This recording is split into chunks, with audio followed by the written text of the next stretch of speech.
Hello everyone and welcome.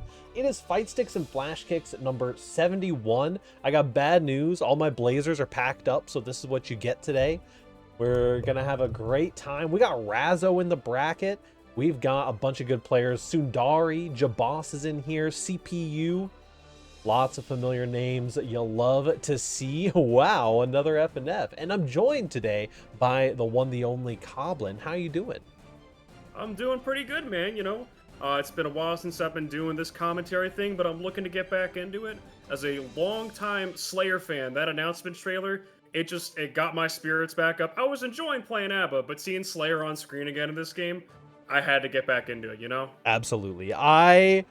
Listen, I DM'd Curse of Strahd for, I think, 5 years. I grew up thinking that vampires were cringe and then changed my 180 my entire perspective on the world. And so I knew as soon as Slayer came out, I was obligated to play him, and he looks so cool. Looks so cool in this game.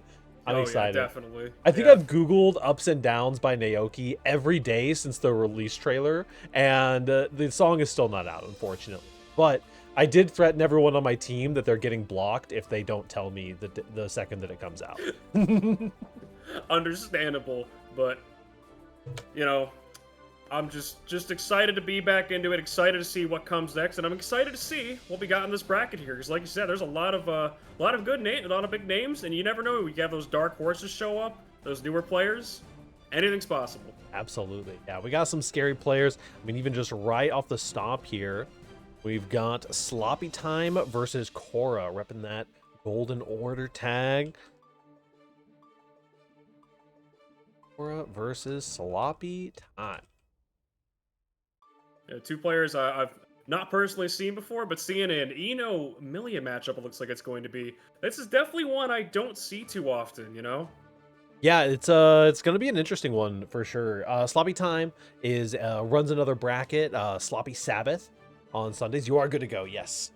And they got a Discord server over there. And Cora over at Gold, we just recently had a team battle against the Golden Order squad. If you can't tell from the Monster Hunter stuff, I'm a sucker for a really clean aesthetic. You know, if you got a good vision of what you're going for and you hit it, I'm all there for it. They've got the Elden Ring thing going on. Yeah. It's beautiful. Playing that intro rock. I feel like I've been seeing so many more Milias recently. Yeah, I feel like they picked up popularity quite a bit in these past couple patches. I always talk about Milia players because they always kind of come out in cycles, right? Where it's like the new patch comes out and all the Milia players go dead quiet for like 3 months. You never hear from them. They're all just like locked in their little evil labs, and then they all come out at the same time, and we get a bracket with like 5 Milias in top 8 randomly. It's just like, okay, sure. But all right, they're into it, getting that counter hit far slash, but gonna burst it immediately. Keeping that pressure going, taking it back though. Yeah, you definitely want to burst early in some of these matchups. I mean, both these characters, you just don't want to be on the defensive side. You know, if you're blocking, you're losing in these matchups.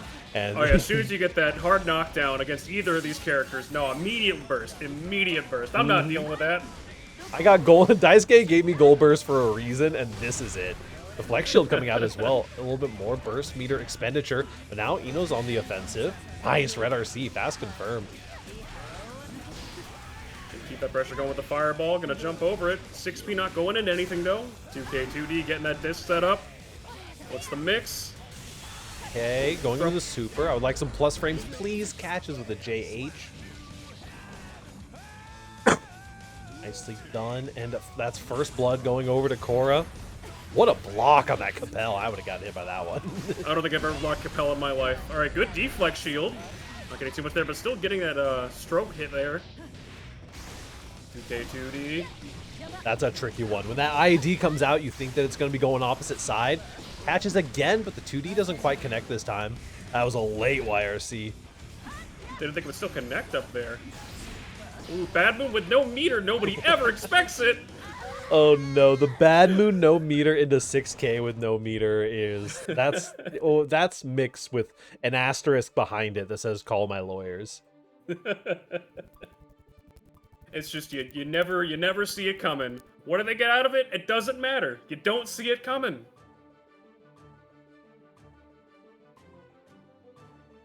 All right, getting back into it. Up.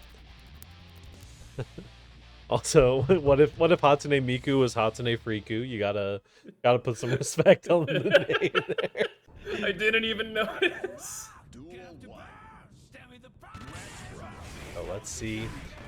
It's really just a matter of like who can stay on the offense for long enough.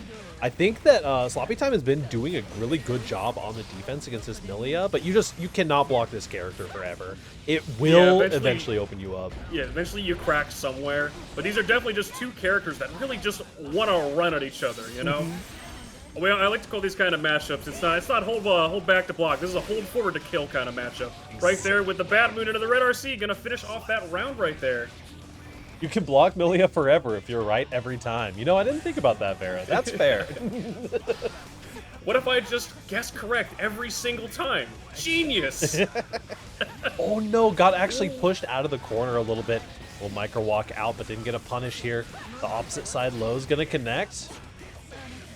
Nice throw. Good fuzzy grab. Fun. That RC off that disc there. Not too much, but back into the corner with the throw. Gonna set up the heavy disc. Wake up super. The reversal comes out in a moment of panic, a moment of weakness, and the safe jump was already there. Do love to see it. Yeah, Milia is definitely real scary this patch. Got that new Artemis move. Haven't been getting to see a ton of the new Artemis move. It's actually funny that the most mix that I've actually seen with the Artemis is literally the mix they showed in the trailer for the move, where they Mirage threw you and Artemis back over to the other side. My friend has been a million mazes since the day this game launched, never switched off. He does that to me every single time, and I've never blocked it. Because I always think he's going to go for a grab afterwards, because that's always what he used to do. Alright, just pressure going. Getting that jump in. Gonna block the burst! Oh no! That 2P is going to be burst safe there. That's a very scary situation to be in. You have no defensive options. Some hard knockdown. The blue Wild Assault's going to help us set up. There we go. Hard knockdown. Always got to be wary of that Bad Moon. Oh, just the run forward into the S disc is a scary situation. 7 golden letters on the screen for you. You dust yourself off and you just keep going. Yep, absolutely gotta. Big hits there. Getting the mix up there. Gonna use the Wild Assault to break the wall and getting that hard knockdown. What's gonna be the mix? For the high, gets a red or the red RC, pardon me, and actually finds a kill. Manages to make it on. All right, perfect for perfect, perfect for perfect. Yep. You know? That's the name of the game in this matchup. You know, you just do not want to be getting hit, and you want to be doing this kind of stuff. I mean, honestly, this might be, you know, we have some pretty strong Milia players who, or Eno players who come into the chat on occasion. Is maybe one of those Eno matchups where you just kind of hit 2H in neutral and pray that you, and pray that it gets that big fat counter hit. Right now, though, we're going through the wall. We got another hard knockdown. That's that struggle of the Artemis. The combos seem to be a little inconsistent, but oh, still landing it there after the RC. Going to block the burst again. Oh no! A tragedy. You hate to see it. That's why he's the GOAT. 3-0 for Korra, repping the Golden Order. Nicely done. Good battle from Sloppy Time as well, though. He'll be absolutely cooking it up down in the bottom bracket. We already know it. We got a little bit of a break before our round 2 matches start up, it looks like. Should be filling out at least one of them here momentarily. We try to speed things up through the first couple of rounds a little bit. We had too many days where like round 2 was waiting for too long. So we'll be able to fill the air a little bit. Hey, you know, it just happens sometimes. Sometimes you get the 3-0. Sometimes you go to game 5. You go to game 5 last round. Yeah, I know with TNS, I think last week or so had a bunch of games on stream that were 5 games last round, and it just goes that way sometimes. You know what it just means? It means you get more games on stream. You get to see more really, really good games. Yeah, absolutely. I got one of my teammates hating in the team chat right now because I actually seeded them into a happy chaos. Whoopsies. My bad, Lens. I believe in your growth as a player. That's what we're gonna say That's here. exactly. It's for your own good. Well, yeah, definitely really good stuff. See how the bracket's shaking out. We got some Mike Saftig, no Danny in the match today. So I mean, it is technically anybody's game. It's one of those things where it's like Danny is such a dominant force in these online brackets right now with the Kai. I think Oh, definitely. last year we did our invitational towards the end of the year where we brought back all of the champions from the previous year, and it was like Danny was a winner of I think 12 FNFs by the time we got to the invitational, and it was just like, you know what? Yeah. I think Danny lost like maybe 2 FNFs that he participated in. Yeah, He is a Danny's scary guy. been storming through a lot of these online brackets. I think I saw the tweet the other day. I think he's won 20 backpa brawls now.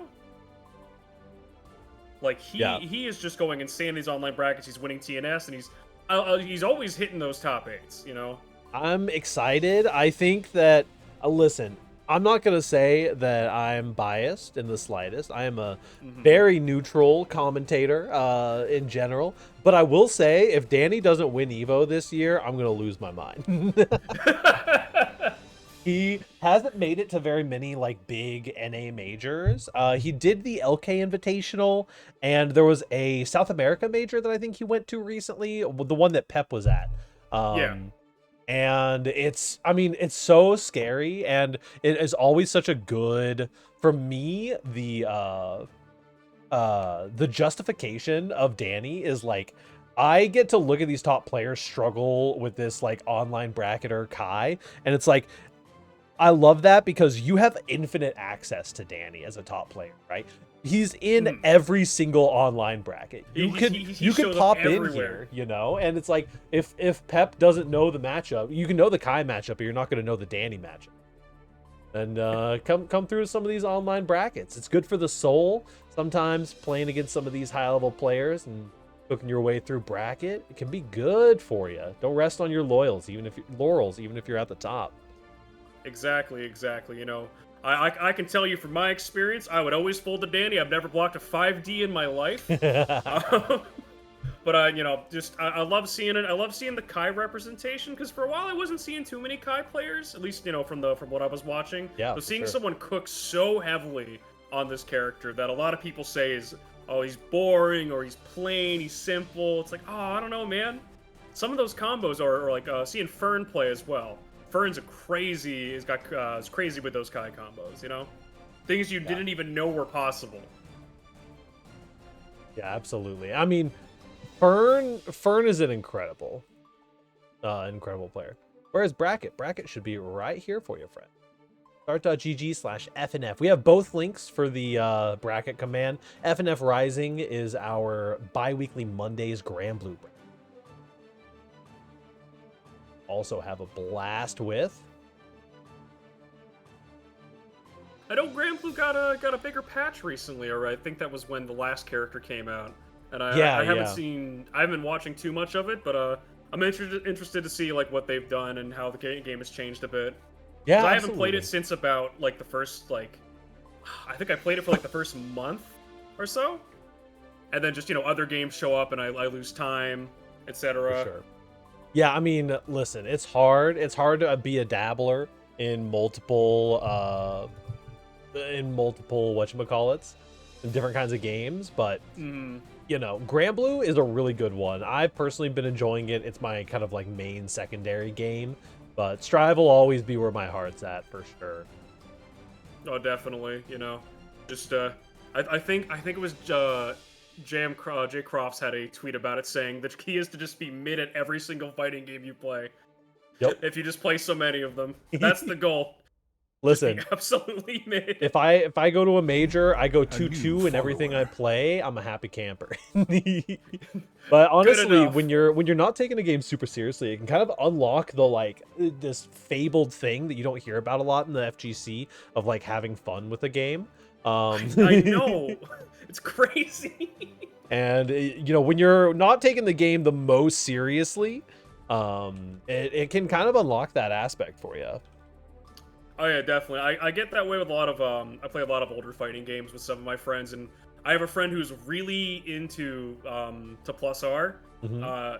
and we just do constant. She plays Cliff, I play Slayer, and we just see who can kill the other one in one hit first. Yep. Cliff. We sports is one of our TOs and our resident plus R player. My goat. Absolutely goated Twitch name, by the way. We Sports.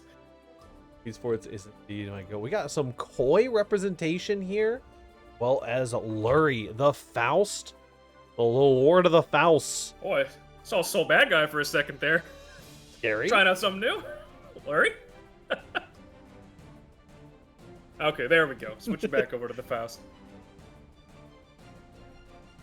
Listen, I wouldn't fault Lurie for potentially just like randomly showing up with the like, I don't know. I couldn't even imagine what character I would even joke that Lurie would show up with. The moment they're just, that's it. I'm playing Soul Bad Guy. Very true.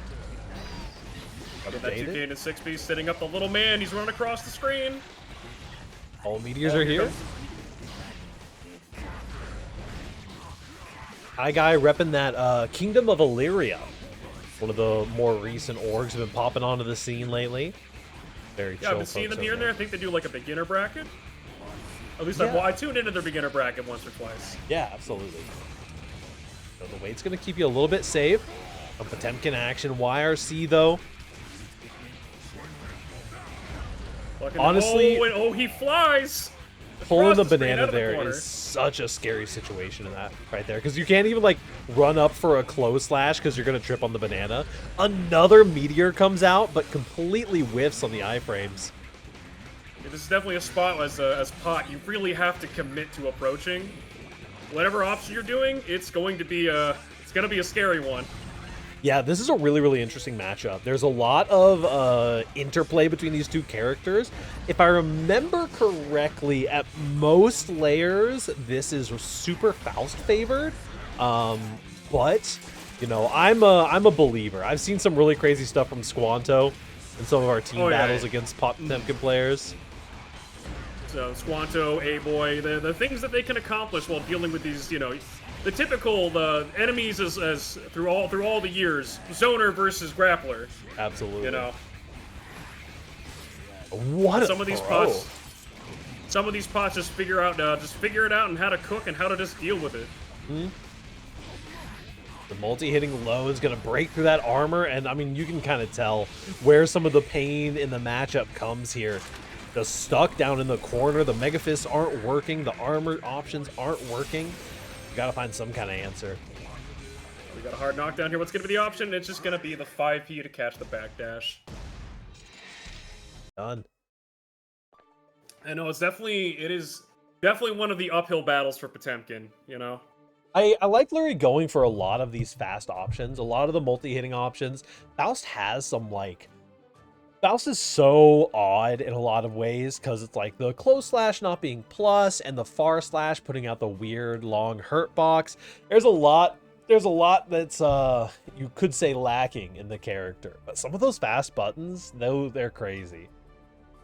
I've always been a big Faust believer. I think this character is pretty good. It's just, you know, you have the item RNG and everything, but some of those items they can win your rounds. That's all I'm saying. That little man, he's a DP and a burst at the same time. Oh, true. All right, starting out the next round here. Going for the back Mega Fist, but flashing there. Or trading. Really nice burst, actually. 5D. First, you need to get you back into the corner. Now we just got some Kara pressure.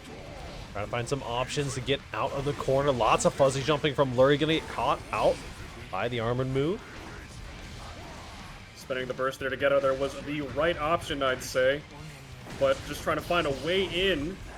This all the super armor. Playing as this kind of like scrappy Potemkin who's just throwing out those big Potemkin buttons can be so frustrating.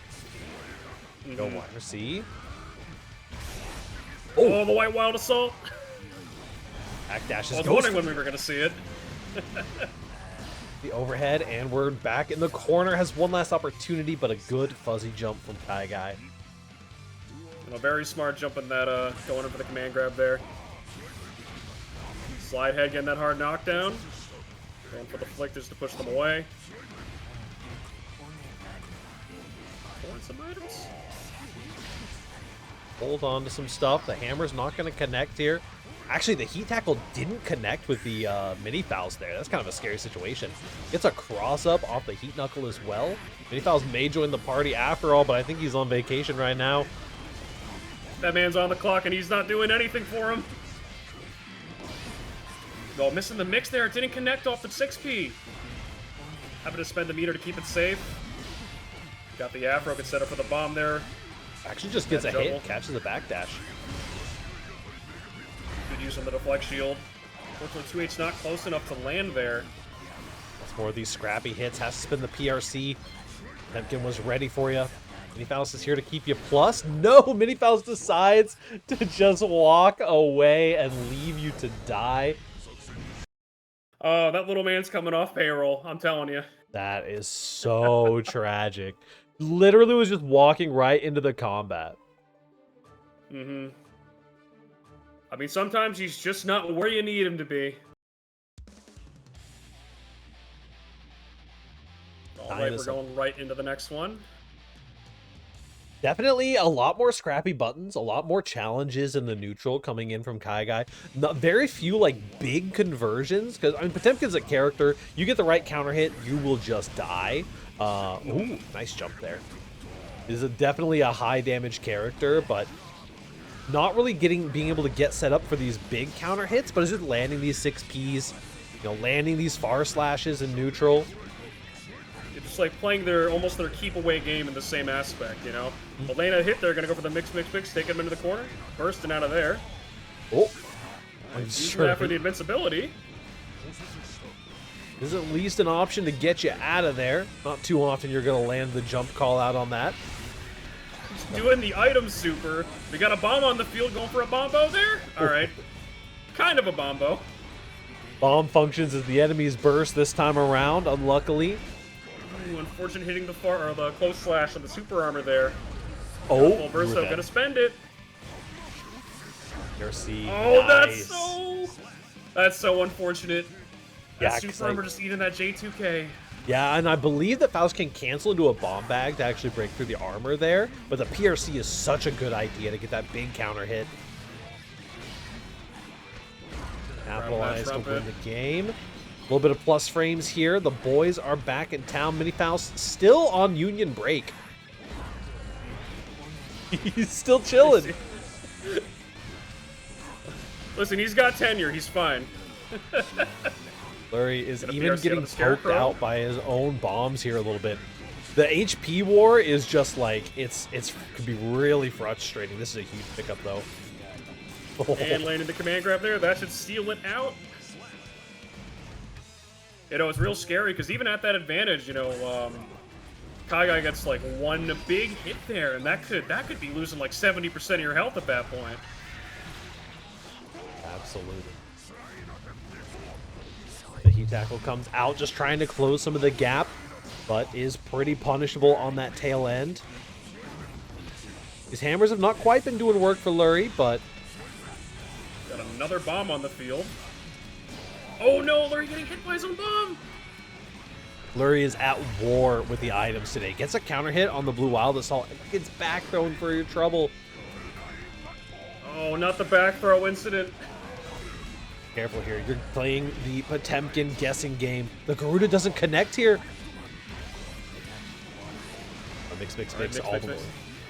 Getting out of the corner. Bomb set up there. We're going to Red RC close it out there with a 6H. Into the bomb. You know, that bomb nearly killed Lurie. Oh, the items got teeth today. They are not behaving. A little mini Faust just he doesn't want to play. You know what? He's had enough. Absolutely. The big shout outs. Hydrate for Meta Mischief. And big shout outs to my lovely TOs keeping our Discord in check. Even the mayhem of the bracket in order. So they're always the backbone of all these setups, you know? Absolutely. Duel 1. Getting into it. Game number 4, Lurie picking back up some momentum, but Kai Guy's definitely found the interactions they want. What a low JD. Very good getting the wall break there, but nope, gonna burst before they can. Just throwing that weight out there, gonna get a conversion off of that. 6H gonna get the scalpel pull. Alright, little man finally doing his thing. Yeah, there we go. Waiter would like some plus frames, please. Some guard break. What a backdash into the command grab punish. Perfect backdash into the heat knuckle. Good routing as well. I always say Potemkin players have rock solid mental just because you're always only one Potemkin buster away from being in the game. Exactly, you know, you just gotta land that one command grab and the tide is completely switched in your favor. You are just sitting like here living, just waiting for your opponent to leave that little 7-frame gap. And it's like, oh yeah, by the way, the game's over. Oh, gold burst. Getting the gold burst. Might as well be golden. There's a 6P. I got him set up, coming through with the hammer, coming through with the bomb. Straight banana. Walking PB. Oh, going through the wall. That's gonna help you get back up. Seems you probably hurt your leg or something. Get that hard knockdown. Going down with that hard knockdown, have that positive bonus. Got a lot you can do from there. But get a YRC backdash the pot buster. Really good stuff. I think that'll be it. Yep, plenty of meter to get this confirmed to happen. Lurie with a 7 golden letters and now on match point. Definitely a good scrap here for round 2. Kai Guy. Situation of the mini Faust on the ground. Meteors. Meteor coming out. Oh, perfect spot for the meteor. Through the burst, the mini Faust is gonna prevail. like the stagger walk here. Oh no. Unfortunately, not getting anything off that trumpet there. But a big JH. Got Oki. Oh, the grab. Oh, was it just a little too early? Scary situation. Has some meter. The close slash connects, and that is enough damage. As Lurie going to be going 3-1.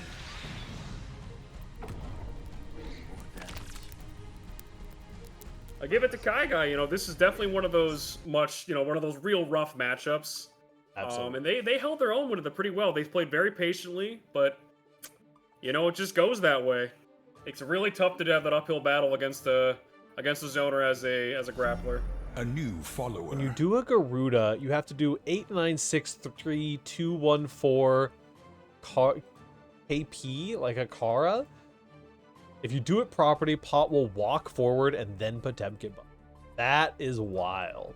Yeah, Kai Guy, we were talking about the Faust Potemkin match is a scary one. But, I mean, speaking of Faust players, we've got the CPU versus Lurie that's going to be happening in the next round. So, Lurie's not getting off too easy. Right now, we have Sundari and Sam, who are about to duke it out. I see some Nagori Yuki on my screen. It has been a long time since I've seen a Nagori Yuki who wasn't Test Your Luck. Now, this is a matchup that I love. You have the Milia constantly trying to get that mix-up, and the Nagariyuki just one close slash away from winning instantly. Yep, absolutely. Definitely puts the one-shot title to a good source here. Finds the far slash from Sundari. Command grab. It's time for a little bit of mix. Trying to bait out the burst there unsuccessfully. I do like the burst bait there. You were relatively low blood. Oh, you're going to pop here. Actually, that burst might have helped you. The burst might have just saved your life in that situation. The pop took barely any of your HP as well, but you're only ever one mix away, and here we go. Another same side high. Burst gonna work bursting through at the perfect time.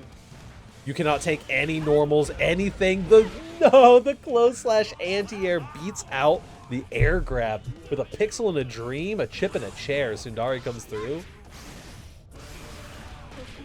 Alright, going for that grab, setting the H-disc back up again. As there's the mix. That, a little bit of cross up there. I didn't block that one. I've seen a lot of really advanced Millia mix in this bracket. That one's new. A little compel here. Oh no. You're alive, but at what cost? Millia hasn't even taken a single bit of damage. It's time to spend the blood. But it's fine. You know, it's Nago. He could just get one hit there, and it could change the entire tide of all of this. Not go for the super there. I want that. Ooh. Yeah, I still have to block it out here. You're dead. You're just dead. All right. Nice 2H for the anti-air. I want that super jump that was not a forward super jump. I want that to have been intentional to bait out an option to get that counter hit there. We'll just say it was intentional. Yeah, Makes yeah. it cooler. I want my heart of hearts for that to be sauce. Very good conversion off that JD there in the corner. Oh. BRC forward once again, but already hitting a button. Team Sam is going to take the first game here. After the first 1.5 rounds of that, you did not expect Sam to be taking that, but definitely pound those one-shots, that's for sure. Whenever I see this character on screen, especially against Millia, I never count him out. No matter how low Nago gets, I never count them out.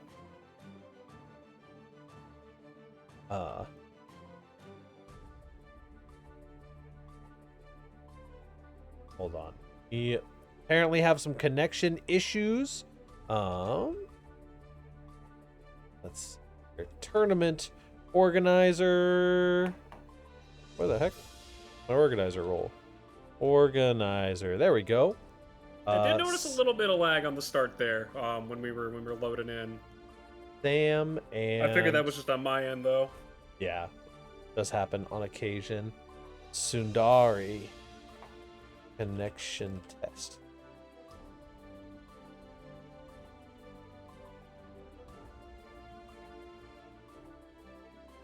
We'll go ahead and get that connection test ran for y'all.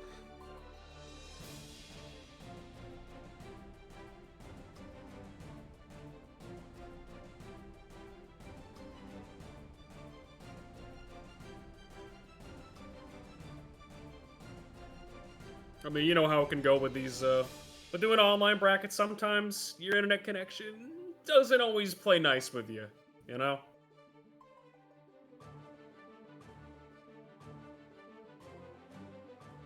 Yeah, absolutely. Okay, so on to next match. There we go. We'll go ahead and have them finish up their match off stream. We will move on to what we got next, which is Lakey. Lakey versus All Christie. Now, I had Lakey is a tried and true, very scary biking player. Got a scary Oscar as well, cooking in there. I know they've been playing a lot of that Oscar lately. Looks like that's what we're going to be getting. And All Christie is a new name for me, but I believe that they just recently took 9th in a relatively scary bracket. Let me double check on them here real quick. No, they just took 9th in the Dog Park, which is a very, very fun bracket. 13th at Bark Not Block. 9th at the Guilty Ear Reloaded last week. And 9th at FNF last week. Maybe that's where you remember them from. It may be. It's always so funny because like there are certain players who have been in FNF for like a long time, and they just never end up on stream, and like they just kind of get dodged constantly. You got an Oscar Mir. Oscar Mir. Now this was kind of. This is a character I love watching. I have a friend who mains, has been maining him since the day he came out. I will never sit down and learn what all the cards do. I refuse. we got a general idea. I mean, the Oscar Mir is such a special matchup in this game. They are really. It exemplifies the fact that Oscar is just playing a completely different game than the rest of us. And when they're facing off against each other, it is just who's rotating mana slightly better. It's just like pixels of advantage on the other one. The round start, you got to check it out. We got 2 Screamers for Lakey right off the bat here. Lakey's got a real scary hand, but so does All Chris.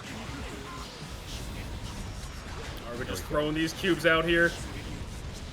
Trying to swing through. Didn't have anything really good to special cancel into there, though. It's time. We're in the proper test case. We're shuffling through those cards. Going to try to get that Exodia hand. Getting that hard knockdown, setting up the cubes, and we're letting it fly free. We got 2 guard crushes available. No, plus so plus. And mana not broken. Shield staying up. Gonna have to block the spell. Nice YRC dodging through the overhead there. And that is a run. Hello, Jeek. Hello, Pork Laser. Yeah, the Oscar Mirror is a matchup you do not really want to admit exists. Out of all the characters in this game that I want more practice commentating, it's definitely this one right here. For sure. Oh, here we go. The staffs are out. The big cubes are out as well. You just got to keep blocking. Oh, no. The double teleport back and forth just because they can. Why? Get those cards out there. You got so many big cubes. More plus frames as well. Another one. You have another one of these in your deck as well, but the tap dust comes in. Red RC. Mana is broken. Back throw incident, though, with 100% meter. We got screamers. We are set up here. What? These throws? The back throw. Once again, the back throw incident. Rears its ugly head. Here we go. 7-frame Fireball Super. It is going to hit on your jump there, and we got another 50 meter to confirm into. You're not dead yet. Oh, no. There's no mana. No mana, no HP to turn into mana. You find the Fireball. Nicely done. That is Lakey taking the round. Holy cow. Woo. And it's just so impressive. These players have a fraction of time to identify what their starting hand is, pick the best option, see if you have something that can win you the round start, like one of these screamers. It is such an impressive scenario. Mid combo, checking your hand, always making sure that mana stays topped off because you do not want to end up in the situation that All Christie is in right now in the corner.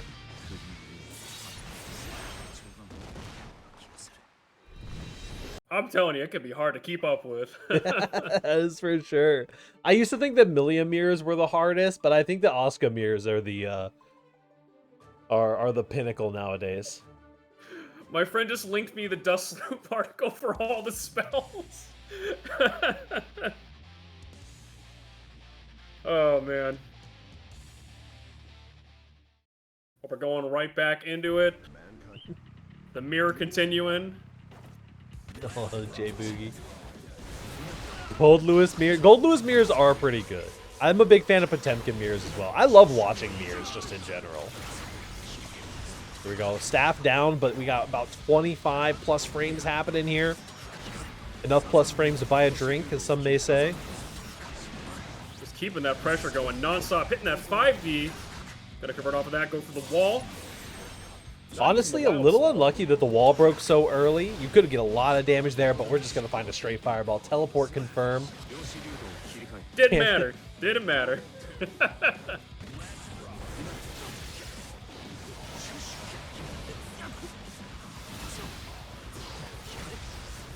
Overload of that hand, throwing those fireballs. Two teleports. 2D coming out the throw. No, but PRC into another throw. Gold burst. The gold burst right back. This is peak guilty. Everyone has a wake up DP if you're brave enough. Ooh, you don't even need to be brave. It's only -2. Here we go. We got a lot of meter to confirm with here. I'm expecting a double super coming in. Actually, I think just one is going to break the wall. It missed! Oh, no, it misses! Oh, no, they were too high up. That would have killed two, I think. Wake up into the super. Just get a little bit of chip. You got a lot of meter here for Lakey. Ooh, what a cross-up was happening. You gold bursted again! Oh, no, the air back throw. Out of the corner. The hand. Hope you can cancel out of this. No, you tried to air dash and got hit. Just tapping the toesies there.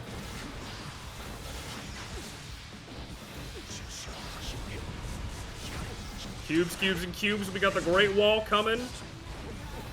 Blocking that overhead still. Going for the 5D, but getting called out with the 2D. 2D covers so much space. You got to be so aware of it. Ooh, you're hitting a spell in your opponent's face. That 7-framer is going to be coming out. These 5Ds do not go unpunished in this matchup. Both these players are popping off right now. The rare Asuka DP actually being used as a DP. Gold burst, then gold burst back again. If you're gonna burst, it might as well be golden. But what are these players cooking with right now?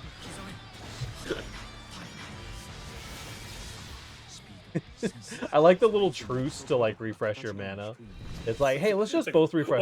One second. We gotta reload. We gotta reload. I'm reloading. You better be reloading. Yeah, I'm definitely reloading.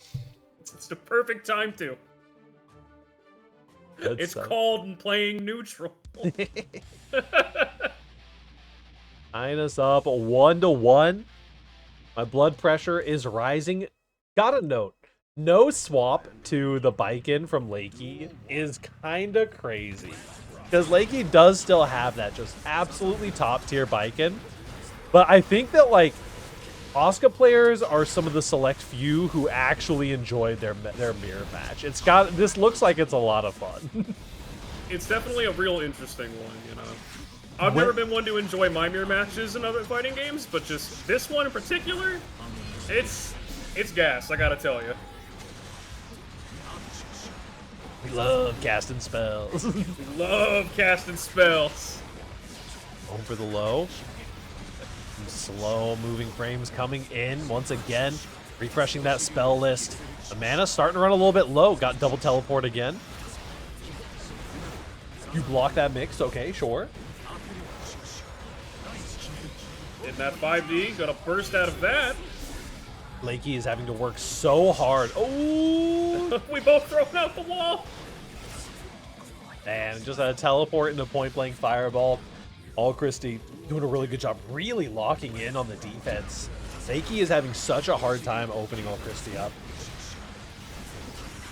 Definitely. Unfortunately, not going to get a lot of use of that staff there. Oh, but they both have an overhead. The orb is coming. Oh, what a deceptive cancel into that low. You saw the hopeful 2D starting to come out for All Christie, but it does not quite make it. There's that 7-framer. Using the Screamer just to stall in the air. Hop by the guard crush yourself. Whipping the grab. Red RC to negate the spell shield.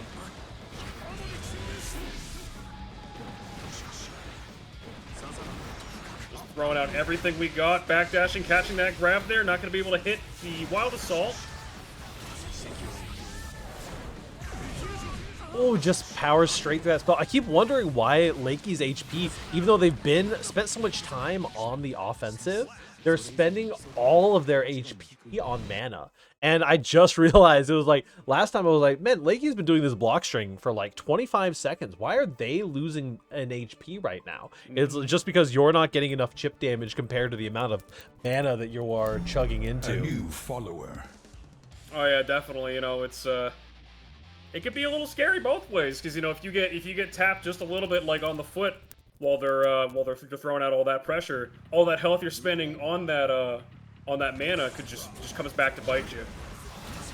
Also, Luke, thank you so much for the follow. Glad to see you cooking back in the bracket. Just realized I wasn't following for some reason. I might be above. It happens in the FGC so much because you're just following the link to the stream from the Discord and stuff like that. Oh, mana's broken here. This is scary. Not the best hand in the world, but you got enough of a hand and enough meter to get yourself a new one. Infinite mana. Listen, we make it work. We make it work. We make it work. No stabs. We got plenty of plus frames in this hand. No, you're good, Sundari. Hopefully y'all were able to get that sorted out. I don't think you died trying to get the perfect right? stuff. The next hit, definitely, but... You were so committed. These cheeky fireball supers, I love it. Really smart backdash, just trying to swing something out there. All Christie. This is like opening folds in my brain that I didn't know were there. I think I'm they're learning coming more back. about the Asuka matchup right now in this moment than I ever have any other Asuka game. I don't see a lot of people using that, like, you know, that, like you said, it's a 7-frame fireball super to catch people out like that. I didn't realize it was that fast. It's super fast. It's very similar to Johnny's card trick is also a 7-framer.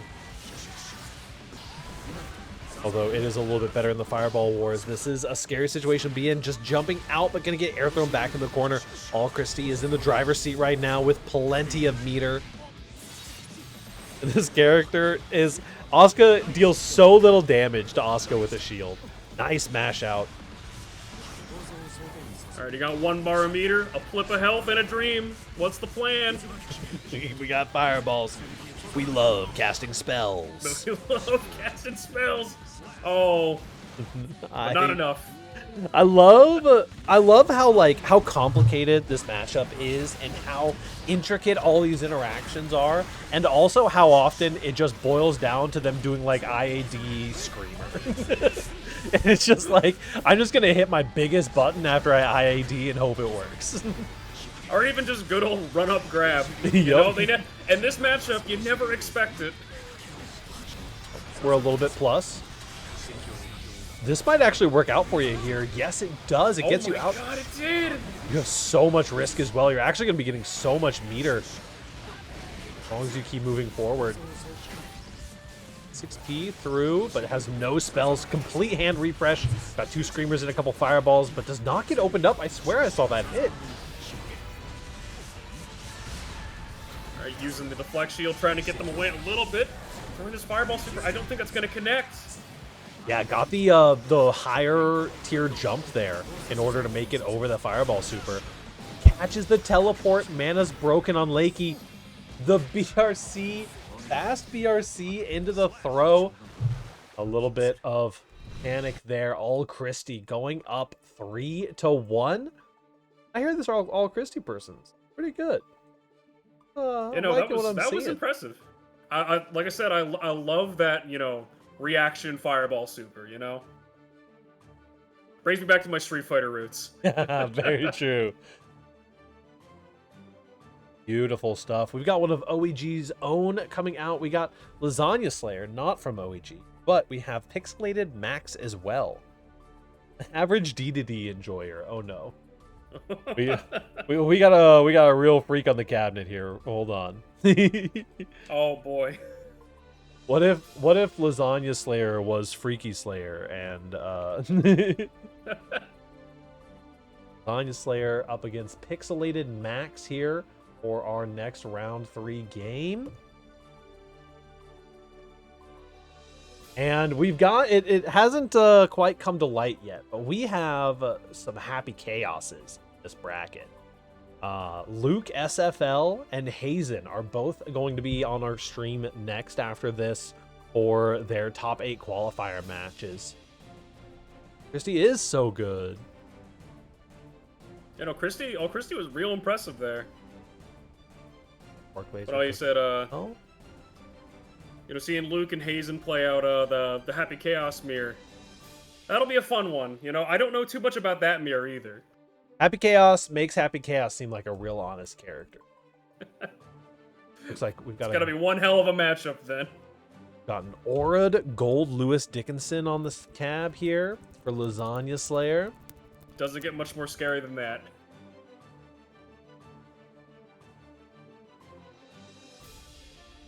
D-tag. Then OG's whenever I see Gold Lewis pop up, it puts the fear in me.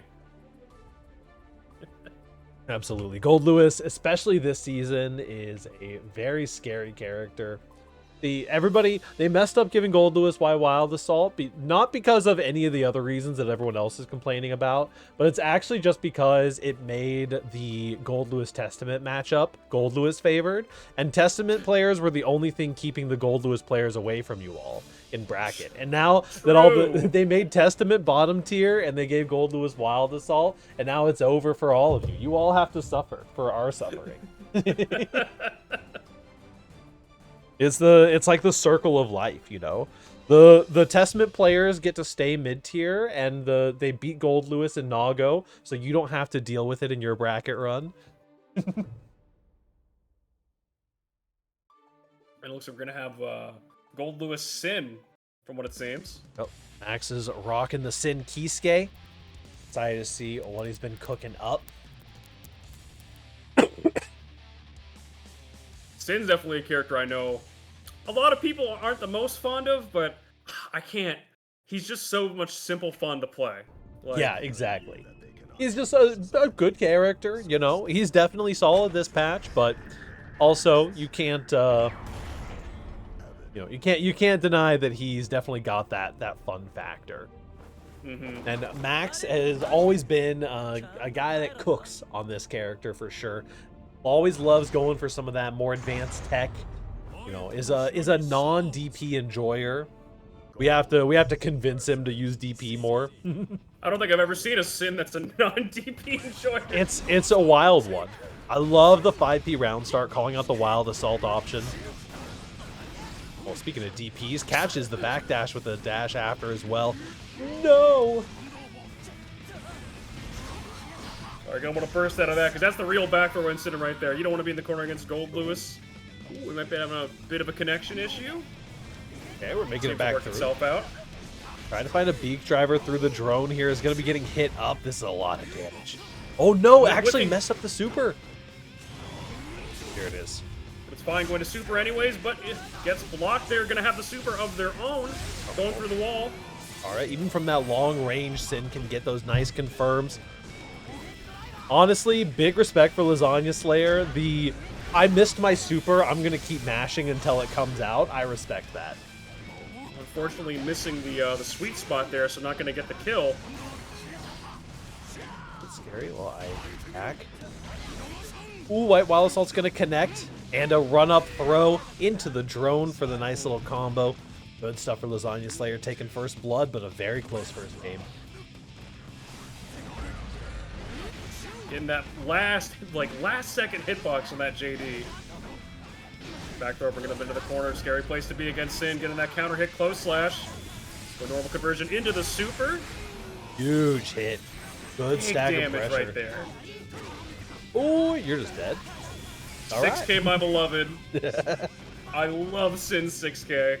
When the Sin 6K gets in, it's, you know, sometimes you just take the L on that one. Good job saving the burst, though. Oh, no, this could be scary. Like shield coming out, just trying to get that Gold Lewis / Milia mix off of you. The JD hits again. Trying to interact in the air, but Gold Lewis, Minister of Absolute Defense, is making it happen here. Ooh. Has to find a really away, good pixel hit. health. Wow, the JP anti-air. Here we go, lasers in. What is the counterplay? Oh no, I think the chip just came through. Might have been a low hit there as well. 1-0 for Lasagna Slayer. It definitely is hard to tell when you're getting to that spot with the satellite laser coming down, especially at that low health. Yeah, absolutely. The laser beam is a super scary option. Much better this patch. I guess it was better last patch. This patch, the Gold Lewis players kind of stopped using it a little bit again. I've always been a big fan, a big booty man, rocking that laser beam super after the gold burst.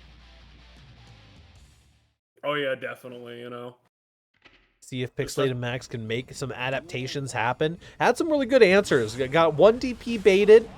You know, one of the things with these DP characters is you got to keep it in the repertoire, even if it gets baited like that. Nicely done. Oh no, these cross-ups are scary. And just because they call it out once doesn't mean they're going to call it out the next time. Yep. I think the beak keep driver doing it till it works. The beak driver through the drone is definitely really interesting. You're trying to get a stray hit. Oh my god. You're trying to anyway. You're trying to get a stray hit through the drone, trying to get it be able to swing through it, maybe even low profile it up a follow-up.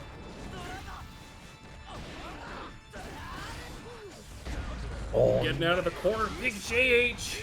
yeah, once Hard again. knockdown drone coming. These cross-ups and this drone situation is just so hard for Max to deal with. Some plus frames here. Look at the chip damage coming in. YRC. Back throw incident. Ooh. Good backdash, but not getting anything out of it. A little elbow check with the 2P there. I think this is safe jab, right? Nice. Burst out of there. Trying to figure out a new way of dealing with the dash cancel off of the deflect shield.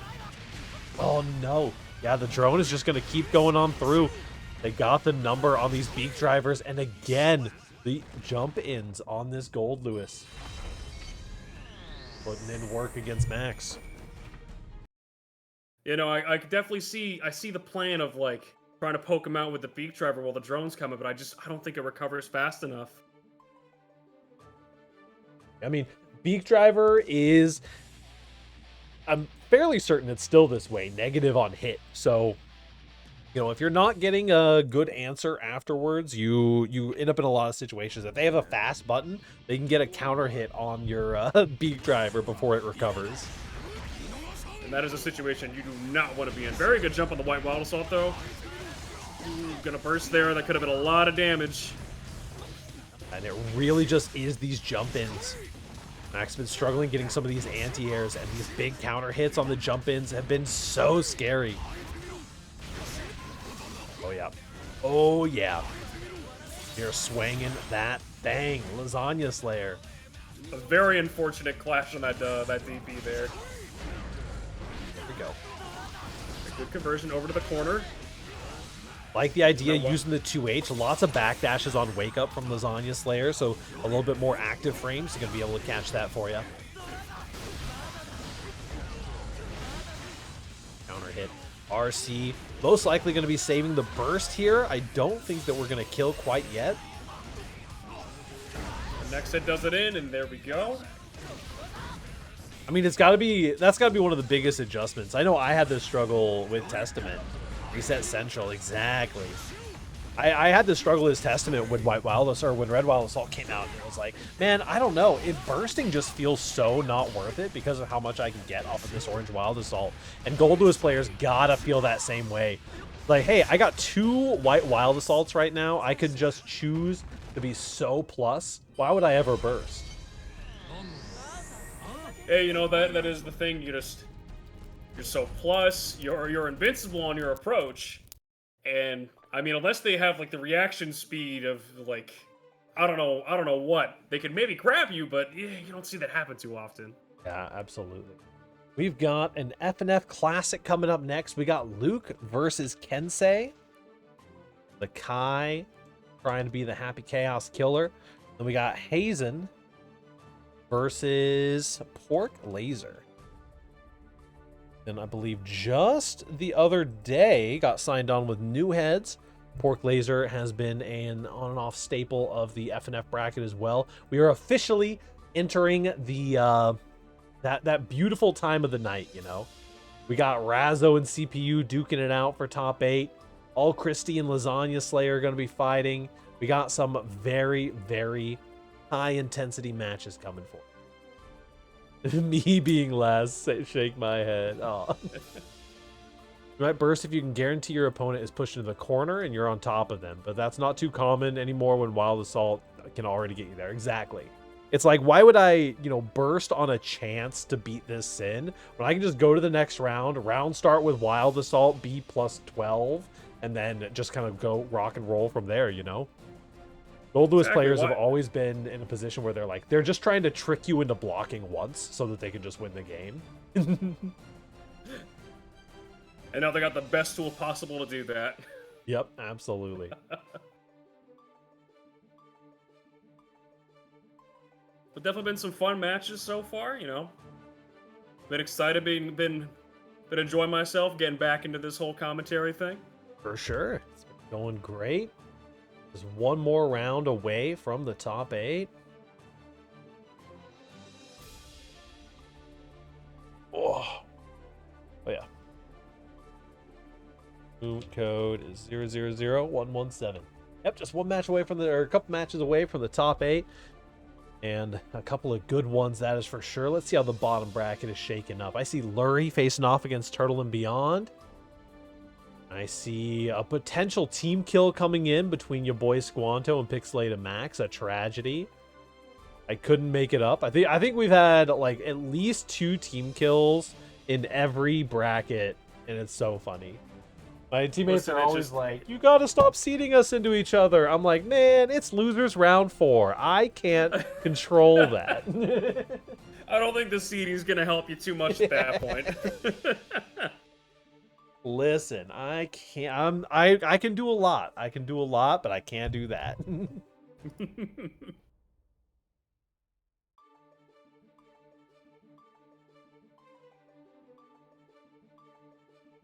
Alright, looks like the players are starting to come in. But this is definitely a matchup I've seen quite a bit. You know, Happy Chaos versus Kai. Uh, it's definitely an interesting one. I know a lot of people. I know a lot of people out there aren't Happy Chaos enjoyers. Um, I've grown to like him over the time with Strive and appreciate him.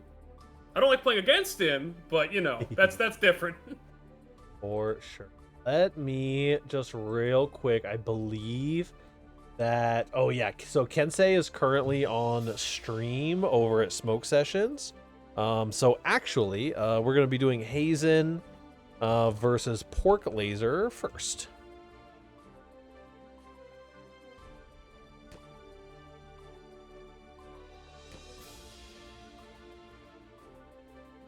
We'll get them cooking while Kensei wraps up that other bracket stream. Looks like they're in winner semifinals right now. Kensei is fighting Yato. Had the opportunity to fight Yato in. It was actually funny. They were my round 1 at Texas Showdown. I went over to Morty's Airbnb to hang out and ended up playing like a first to 30 against them before we remembered that we were fighting each other the next day. Get the secret practice in. Get the secret practice in, exactly.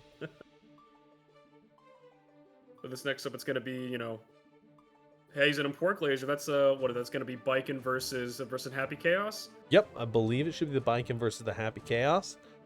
Now, Biken's a character I really do not see very much. I know she was real popular when she came out. A lot of people were super excited for her, but over the years, I haven't seen that much representation for this character. Yeah, it's definitely a thing. Biken had some odd changes in this most recent patch. The Wild Assault patch was not great for the character. At the very least, changed enough that like a lot of people's like comfort routing got reworked and had to go with slightly different route. Combo routing had some different Oki. Biken is kind of evened out to be more or less the same, kind of similar to Happy Chaos this patch, right? They did a lot of actually really effective nerfs on Happy Chaos, but over time, Happy Chaos has kind of grown back into being the monster that he formerly was, right? Yeah. And Biken has kind of made that same growth pattern. Hey, Lil Asia, thank you for the sub. Thank you. We'll be getting Hazen on in here.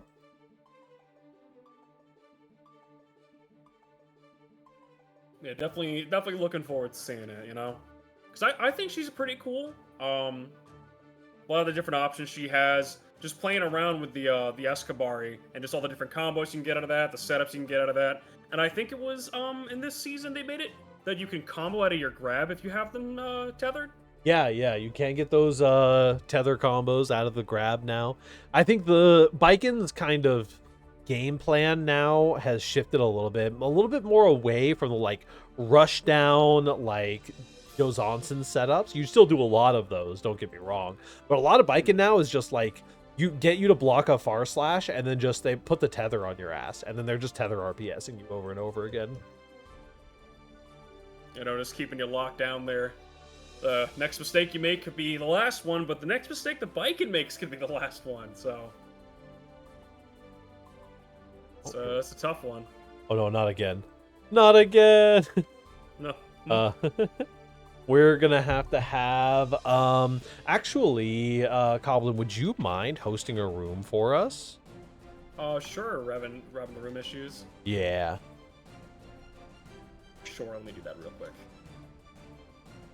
We will have a Coblin host here, and hopefully it will fix our room issues right up.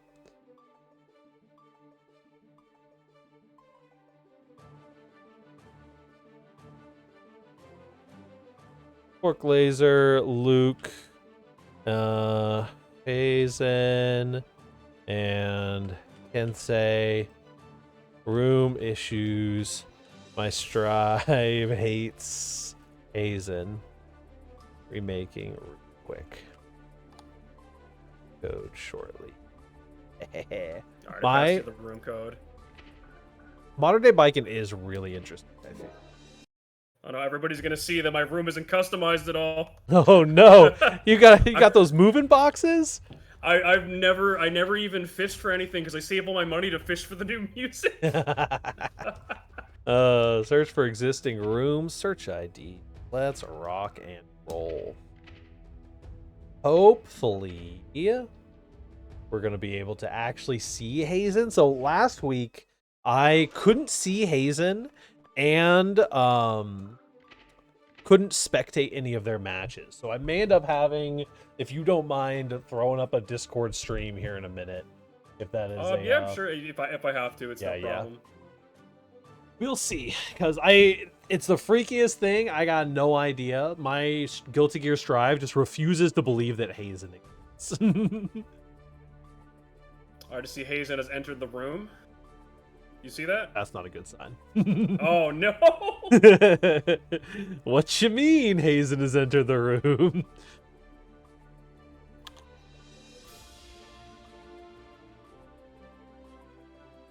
Alrighty, just in case I have the Discord stream going. Beautiful, my hero. Hopefully the quality is serviceable.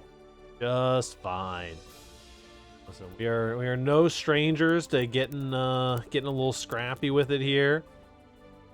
I think I've just still have my Discord capture up from last time, so perfect.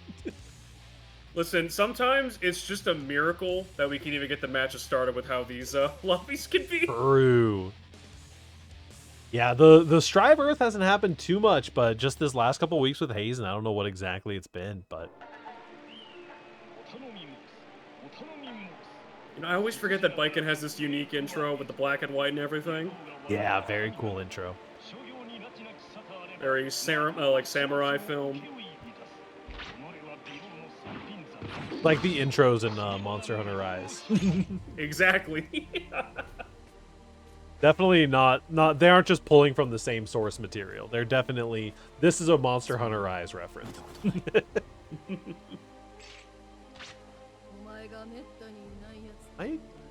Yeah.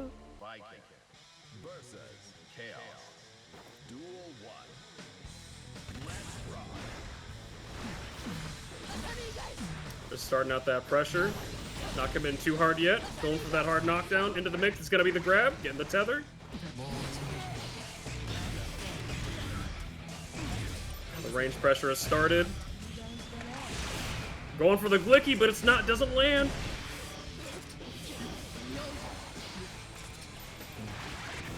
Very good air grab there.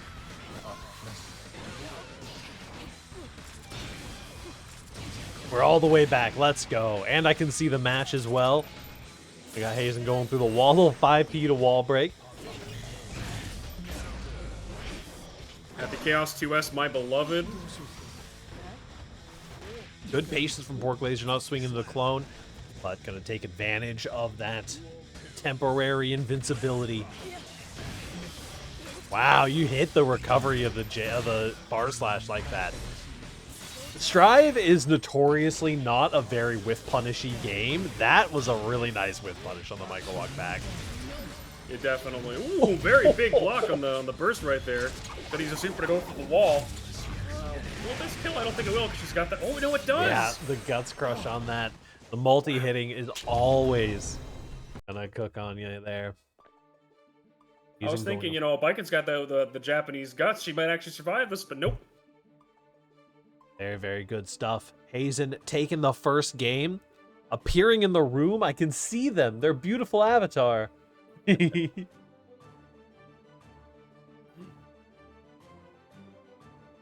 Once again, it is just a miracle that the lobbies even work sometimes.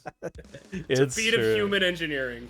It is some kind of human engineering for sure. A feat? I don't know. that sounds like that's giving him a lot. And then we'll get to see the Biken versus the Happy Chaos. Biken can definitely be a very aggressive character, but if you can't actually get that first hit off on the Happy Chaos, you're just going to be struggling. Trying to go for a big play with the 2H round start there. Taking off a burst, unfortunately. Just going to be shot out here. Not blocking the mix. Ran out of bullets. Nice 5K for the punish. Is completely out of bullets and has opted to not reload here. The rare bulletless Happy Chaos. A really bad spot to be in if you're Happy Chaos. 6P to clash with the Kabari. Gets the reload. 4 bullets in the chamber. Gonna take another Kabari for it though. And these Viking combos go for days. Going right into the focus super. Just gonna try to chip them out, I think. Getting that 5D. Never blocked a 5D in my life. The 5D, definitely a scary option, and Happy Chaos just being able to cover so much on the run up there. Could have been a 5D, could have been a 2K, could have been a throw, honestly. Nice. The JP to get the frame kill into the throw, and that crossed up, excuse me? That should be enough to take it out there. That's what Biken does to you sometimes. You're like, how the fuck did that cross up? And you're like, wait, I'm dead. It doesn't matter. Oh, Biken JS coming in clutch. A beautiful button, that is for sure. Wild Assault straight into the tether. Backdashes the 5P afterwards. Just a brazen TKO Zonson right in the face there. The roll through. I ain't never seen that move grabbed. They said that they made it more grabbable. That was an interesting interaction. I expected the bomb to explode after it hit the clone, but apparently not. Didn't actually register as a like character hit. Yeah, it was real interesting. I've never seen that happen before, so. Wake up parry, the mash, the 2D, big counter hits getting created back, and fourth Hazen is going up 2-0.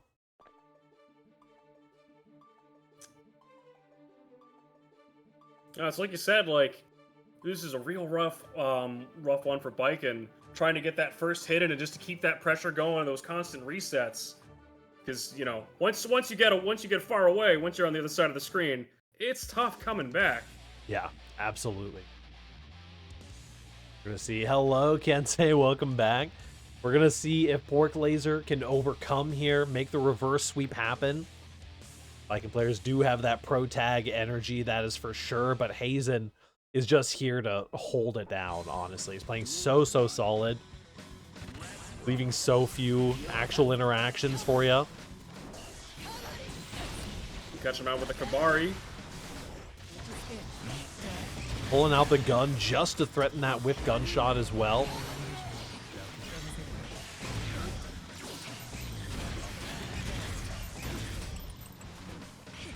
Find some run-in opportunities. Out of focus here, but the clone. My hot take of the month is that Happy Chaos shouldn't be able to clone when they're out of focus. That's crazy. Waiter, I would like some plus frames, please. The gun's gonna do plenty. Backdash again on the 5P.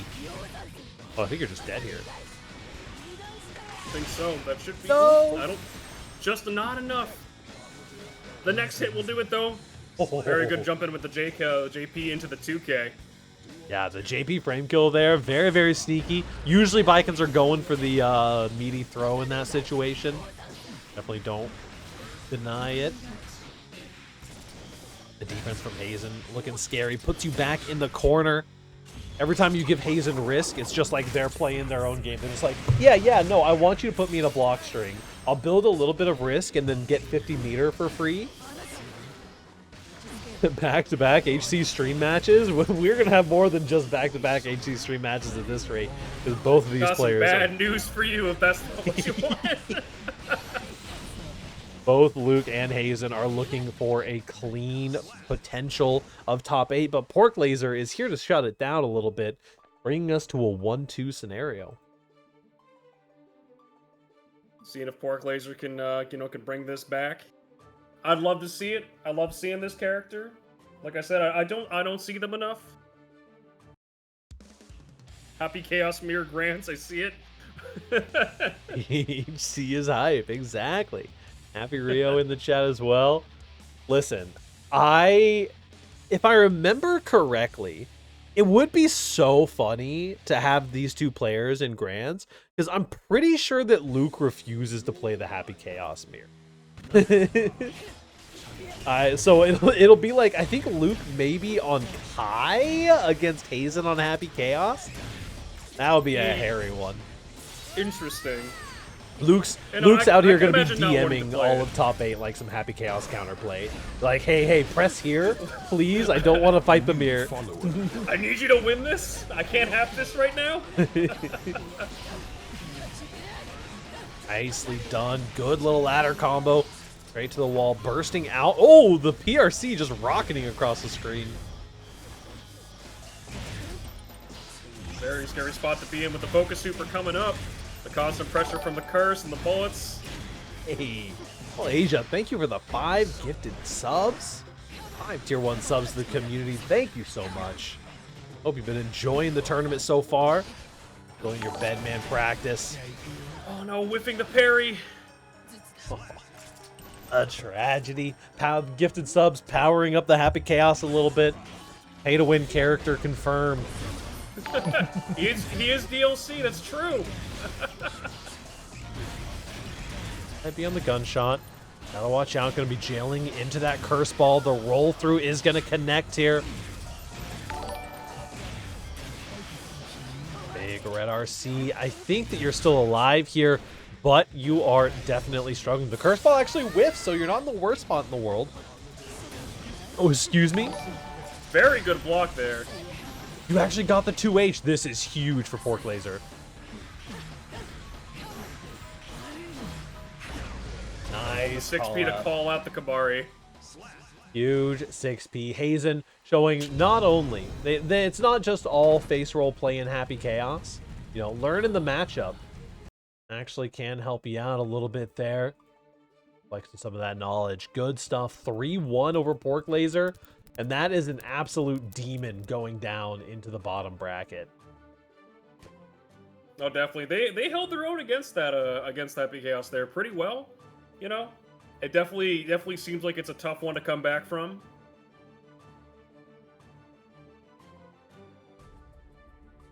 But with one Happy Chaos comes another. They roam in packs. They're never alone. For 2 headband. We got Kensei coming in with a Kai Kisk and Lukesfl. Happy Chaos. The thing about them in packs, I think it was like a year or so ago, like a group of Happy Chaos players entered this small bracket or something, and they all got top 8. That was hilarious. I loved that. I think that the Happy Chaos, like, Cabal has, like, a limit on how many Happy Chaoses are allowed to enter a bracket. It's why Happy Rio's not here this week. It was like, Luke was like, all right, I want to play an FNF. You gotta, you gotta sit this one out so there's not too many of us. Mom says it's my turn on the Xbox. Here we go. The tap dust gonna catch the counter hit. Kensei is a 2P enjoyer. We got some Happy Chaos lovers. Let's go. Oh, Pulse Fire Trap Metal. Listen, the Happy Chaos love is something you don't see too often, you know? Yeah, I mean, listen, the character is undoubtedly cool. As long as I don't let myself think too much about how the character is like the Joker from the Batman. He's just like the Joker from the movie The Joker. As long as I don't think about that too much, then the character can stay cool in my brain. Ooh, little stun dipper, full screen, Disney Fast Pass.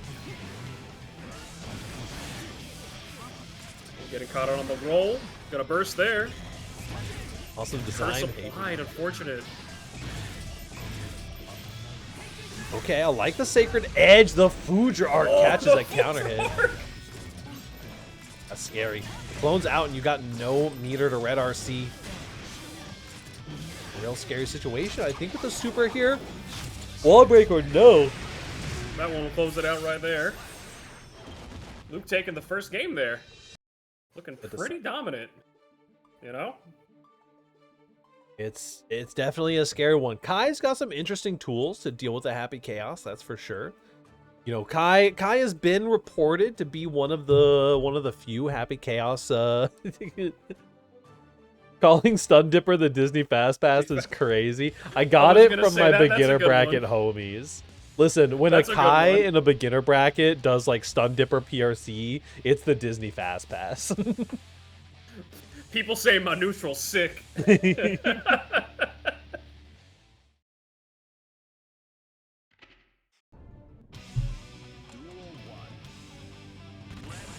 Alright, starting up this next game, catching the 2S.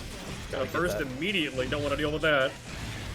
A micro walk back, the far slash didn't quite connect the same way you wanted it to. Man, the 6P and the gunshot to cover the recovery is such a scary option. Got the shock state down though. Red RC after the Stun Dipper. Blocks the mix, but you're kind of in it right now. Finds a 2K.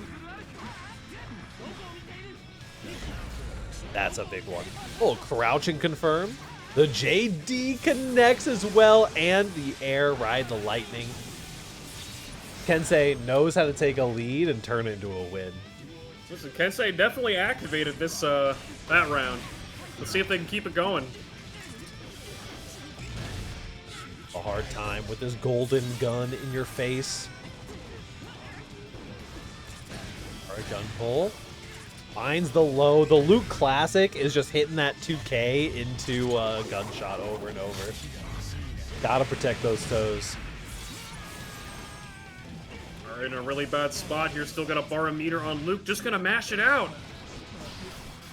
Start pressure of our own. Gonna PRC that whiff grab. BRC into the toe taps. The BRC, the double BRC there is maniacal.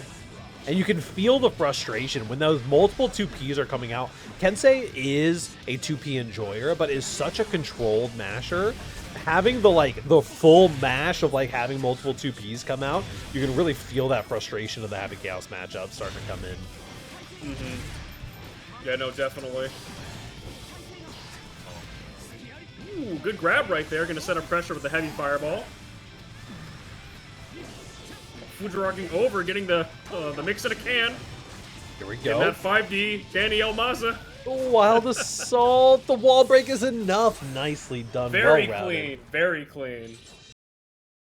Kai is a profiter off of Wild Assault, I will say. He loves that button. Oh yeah. You know, the hitting that like max range far slash into just starting your pressure or starting a combo. It can be crazy for him. And no matter what, you're bringing them to the corner. Absolutely. The orange Wild Assault only really held back by how good white Wild Assault is as far as like the quality of Wild Assaults overall. The white Wild Assault's pretty crazy, but the orange Wild Assault goes pretty crazy too. I try to downplay for orange Wild Assault though, because it fills such an important gap in Testament's like game plan and pressure. I can confirm off of far slash for the first time since I started playing fighting games. Let me have this. Yippee! Fujirock over, getting that 5D into the gunshot. Got a little burst there. Very good catch on the Stun Dipper. Yeah, that was just a couple of frames of coming out, it feels like, too. Gonna get that super through the wall.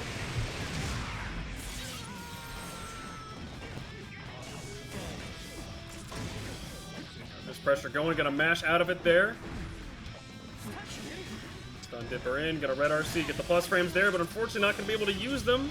Man, that 2P mash is so scary from the Happy Chaos, and this is not quite gonna kill, but we are getting put through the wall once again. That's our second serve for... Oh, man. Just takes your time to get that nice aim shot in. And a stylish finish for Luke. Listen, if you can win stylishly, always win stylishly. Absolutely. I always say you look good, you feel good, you play good, you know? Exactly. Oh no, backdash getting caught up by the close slash. And it's time. One more super through the wall.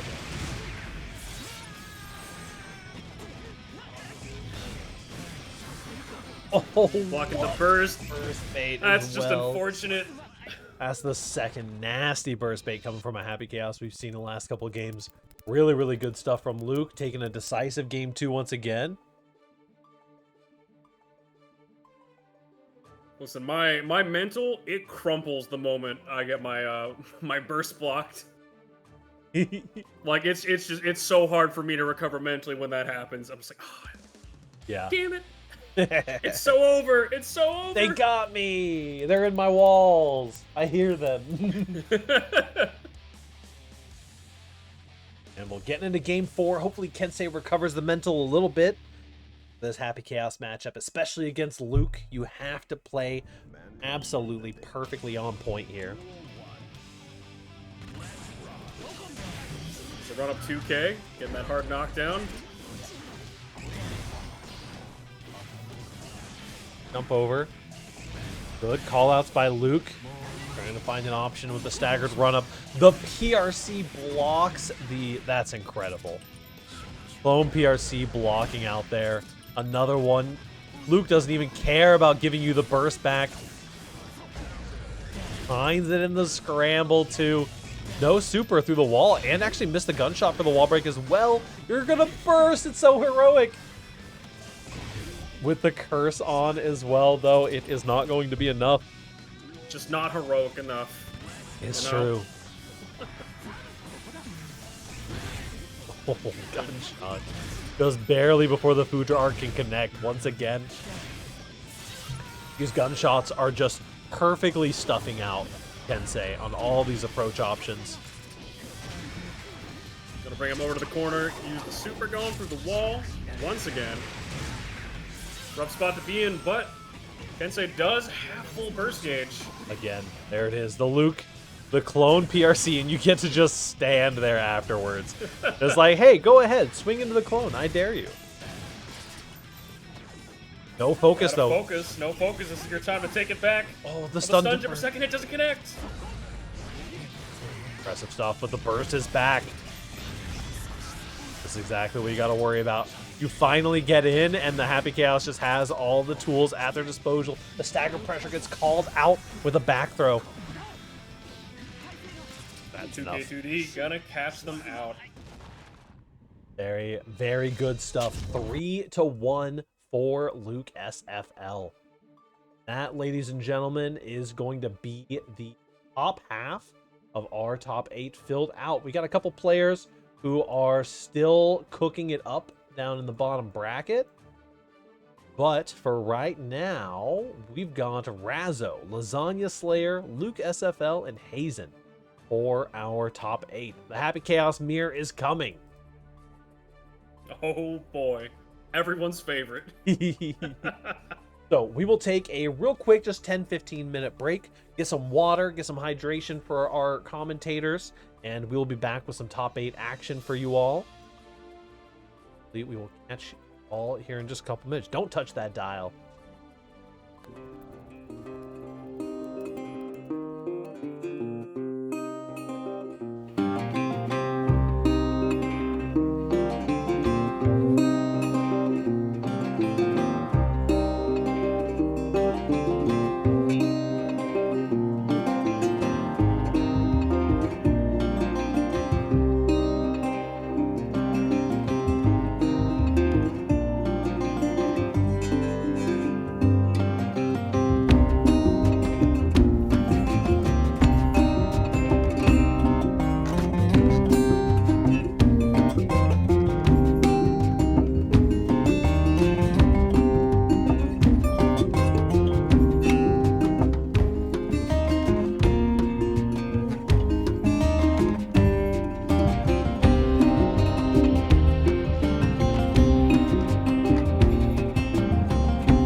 Hello, everybody. Welcome, welcome. Hopefully you all have enjoyed the Beatrix gameplay trailer. Let's see if we can... Oh, it's beautiful. Character is so cute.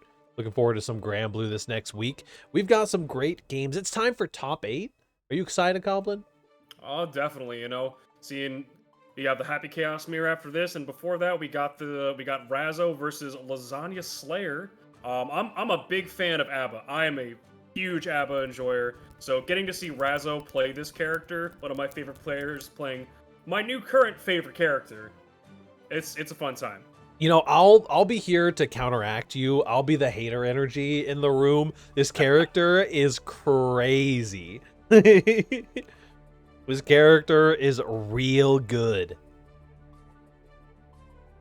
And we'll get to see. I definitely think they're strong. I definitely think they're a strong pick, you know? Definitely some struggles with some matchups, but... happening. Got Razzo versus Lasagna Slayer.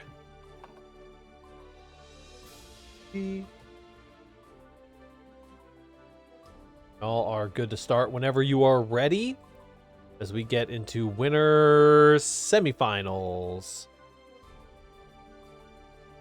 Locked in, enjoying some FNF, heck yeah. We had some good Milia representation this week, Jeek, but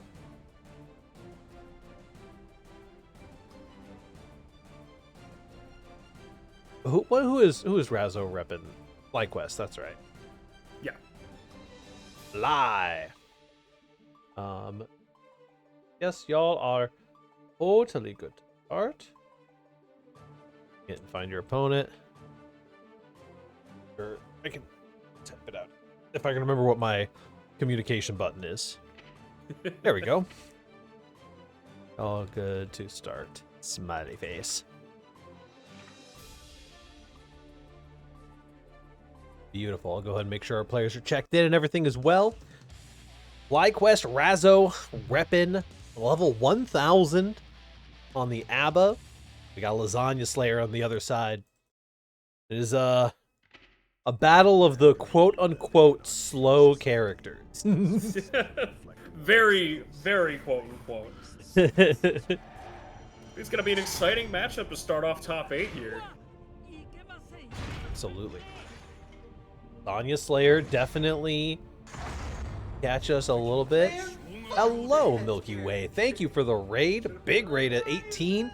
Hopefully you guys have had a fantastic evening. My name's Paradox. We do Fightsticks and Flashkicks every Thursday. Right now we got Razzo versus Lasagna Slayer.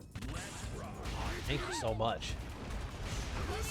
Before we get started here, step into the cosmic realm with Milky Way Bunny, the celestial artist and gaming star. They've been shining brightly in Guilty Gear battles, facing off against top players like Useless Miwa, Pog Champ. But it's not all about the fight. They also sprinkle their stardust in art streams, recently celebrating Testament's happy birthday with creative flair. Tune in for a galaxy of talent in English, Spanish, and Japanese. Nice. I love this AI. It's my favorite. Double overhead here for the ABBA, getting us back into it. He grabbed to break the wall. Razzo was really under a lot of pressure at the start of this round, but they really took it back. Hopefully not connecting with the Donzai, trying to bait out the burst. But going for the super immediately after the uninstall. You had the mask off and you had the iframes. Any Gokus? We had a Goku earlier, but Fortunately, no Gokus in top 8. Yeah, unfortunately.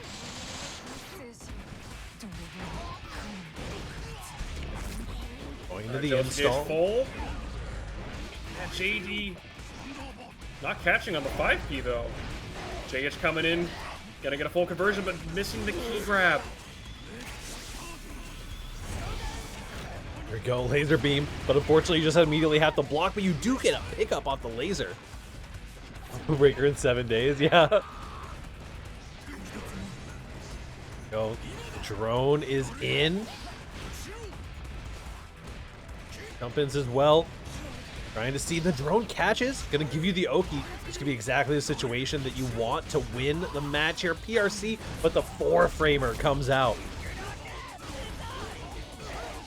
What a pickup. Red RC, the mask is coming off, but no, it's not. That kill? No, it didn't kill. Just a point-blank gun. One last hit, we'll do it in the run-up Danzai! A little bit of Oh, I run-up love it. Danzai. Never hurt nobody. I love this character, man.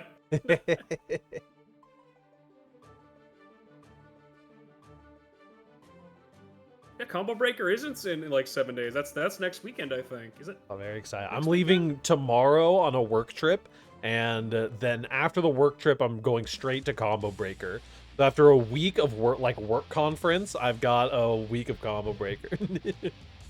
I'll be watching it on a stream on my phone while I'm at work. Since Gold Lewis lost, I hate this character. That's what we're, yeah, Jackie, join the haters. Oh, here we go. Slow run up into the BT. Good backdash from Razzo. Ooh, big 2S, gonna get a conversion out of that. Over to the corner, gonna get the key grab. Uninstalling, but get a little bit of juice. And then the super follow-up. ABBA anti-airs are definitely scary. And a little bit of juice indeed. We've got plenty of this rage meter to keep us going. Trying to swing a full screen. That is not what you want to do. That cross-up every time. Hey, that JH while she's in install, it's demonic. Yep.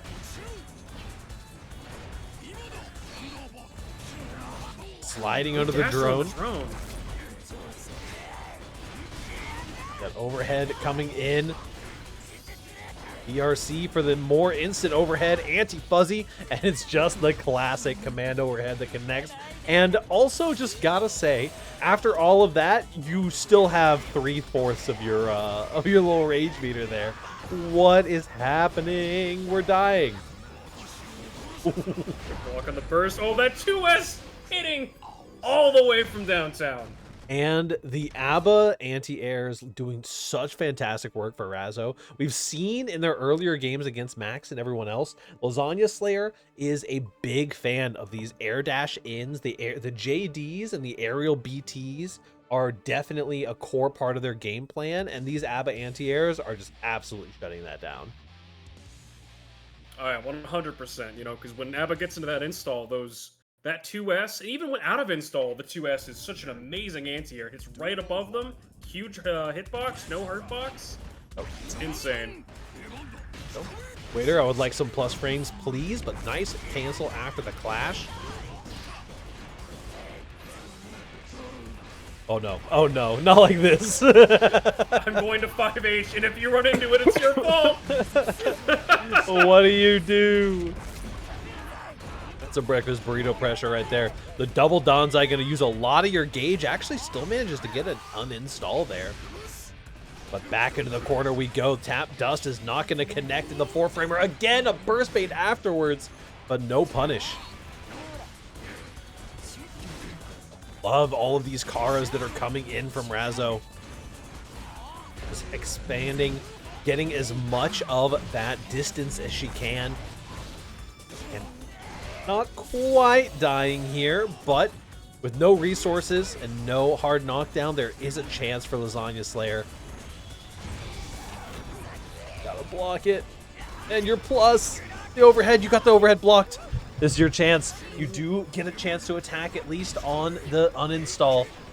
The mask is off, and it's time for Gold Lewis to run wild. There They're opting to save the burst for next round, but I mean, no jealousy gauge in the tank, so.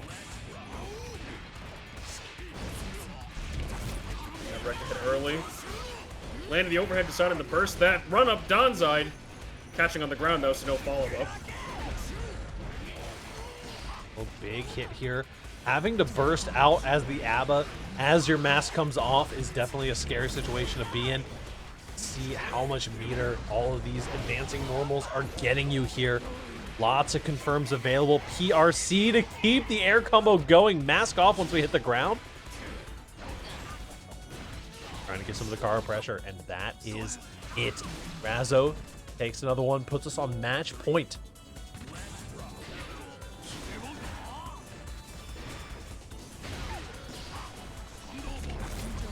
They're gonna hit the install, going to downside right through the drone. Downside makes it through the drone. JD connects here. This could be a win condition moment for Lasagna Slayer. Very bad spot to be in for Razzo, but it's okay, landing that 5H into the step kick. Oh no, that is not what you want to see. We are a little bit low. Never mind, not low at all on the rage meter. We do get the knockdown here. Got more than enough. The 2S. Don't think that's going to be enough to kill. On the wall, a Gauge little. left. The flex shield against a rage install is very scary stuff. Plenty of time to block this cross up.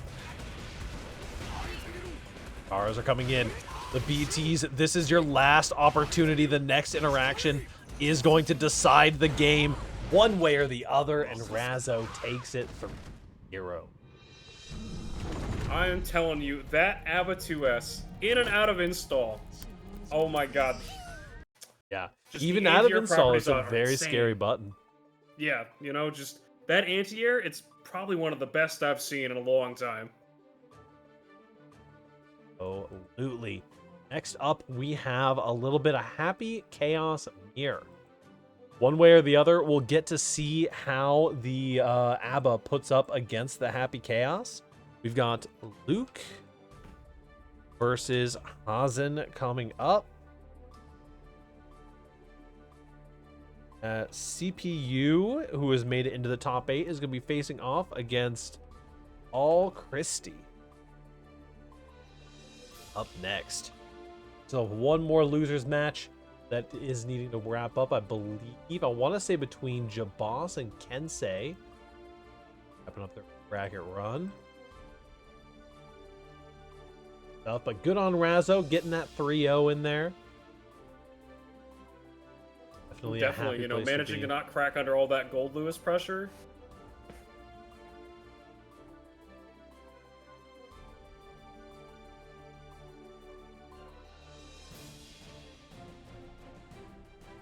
This website to let.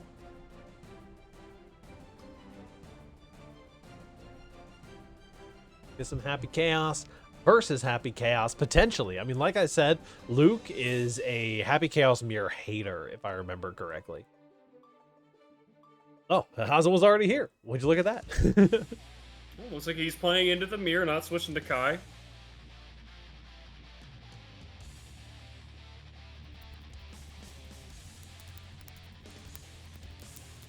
Alright, I hope you guys are ready for some root and tootin' action with the Happy Chaos mirror. For sure. Cowboy hats ready.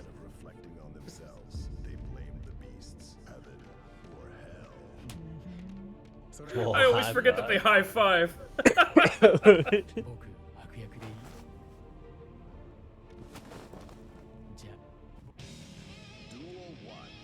Yeah, I forgot. New hit.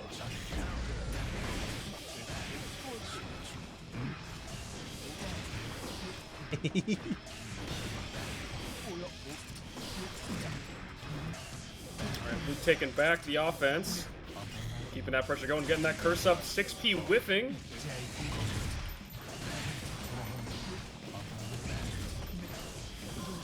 My goodness, the gunshots are whipping. We do find the gun pull right next to the ground. Both players curse falling. Luke shows the respect here, though. Is going to be the one blocking. Dash blocks coming in. The throw happens. BRC, but nothing comes out of it. More chaos, let's fucking go! Listen, who doesn't enjoy some Happy Chaos? Especially the mirror. Everyone loves this character, man. Yeah, that's why he's the coolest and bestest character. It's always chat's favorite character. Go back throw from Hazen into the corner.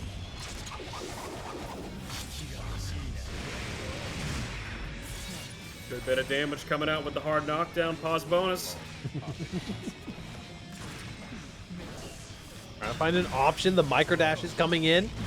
And now back in the driver's seat. Look at these IBs coming in from Hazen, just showing that knowledge and gets the throw. Hello? Grabs the roll. I Grabs the roll. gotta say, I have seen a lot of Happy Chaos in this bracket over our 71 weeks of running here. I think I've seen that roll thrown like 3 times in my entire life. Very, very good stuff from Hazen. And when you're playing the mirror, you know, I guess you just adjust to it more, or maybe he's just built different, assembled alternatively. It is true. The fellow Chaos brethren.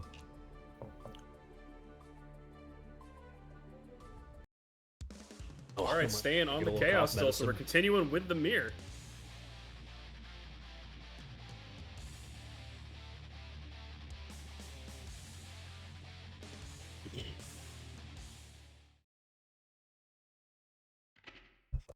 Mankind knew that they cannot change. Duel 1. All right, right into it. Up. Haven't taken the first game. Luke rocking the golden guns and Hazen on the base Happy Chaos. The first tap dust of the match.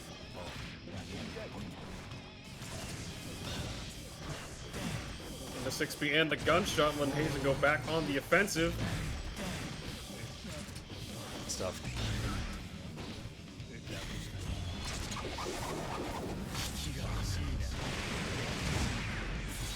Rough spot to be in, not enough meter for anything. You're cursed. Very scary stuff, but if you could wait out this Blocking defense, the the third 5D, the fourth. You don't block the fourth 5D. You know, we've seen it before on this very map. You never block the fourth 5D in a row. What a sequence. So I like the neutral jump into 2K. And definitely when you can threaten so many potent options that Happy Chaos does, you know, you can definitely get away with some of those more interesting mixes, those neutral jumps into 2Ds. Mm-hmm. Getting that pressure. First orb up. This might kill. I think this kills. Yeah, I think we find it here. Nicely And that done. kills. Luke with a decisive game too.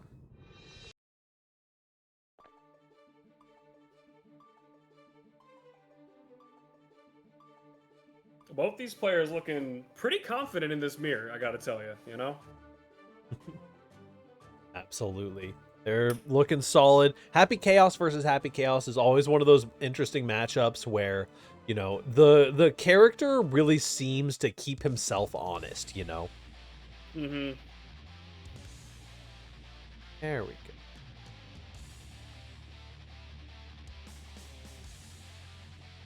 go. Ugh. Get to see who ends up being the more honest between these two. We got that birthday train plan. I think it was a real one. Both curse orb to start with. Well, Gonna burst execution check. immediately. The gunshot comes out a little bit faster on one end.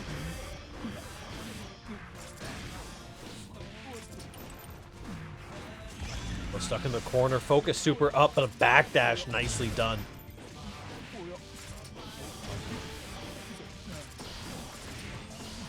Going pretty much corner to corner with that. Hit the 5D. Gonna get a wall splat there, going for the super. Then putting us through the wall. The slump scenario as well. The hard knockdown, just a neutral jump into the 5K. No 6K or anything to back up. The PRC doesn't quite catch the burst in time. We're going for the hero burst here. Let's see if he can bring it back. Both these characters just trading resources back and forth. YRC comes out. Oh, the tap dust gets a counter hit. It was all fake the whole time. PRC catches. Wow, I can't believe that anti-air. Coming back with the hero burst. Super solid stuff.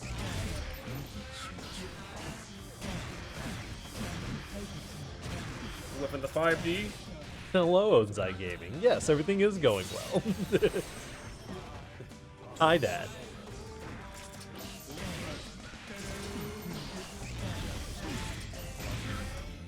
That's some big moves for sure. Oh, close slash. The 2P comes out though. And it is going to be enough to stuff stuff Hazen's pressure for a moment, but does find a pickup again. No meter to confirm. PRC to call it the backdash, but the backdash was actually a BRC the whole time. What a JK.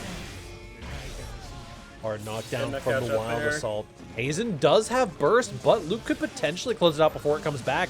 No, the tap dust comes in from Hazen. We're just tap dusted in neutral at this point. If there's any matchup where you're gonna be doing it.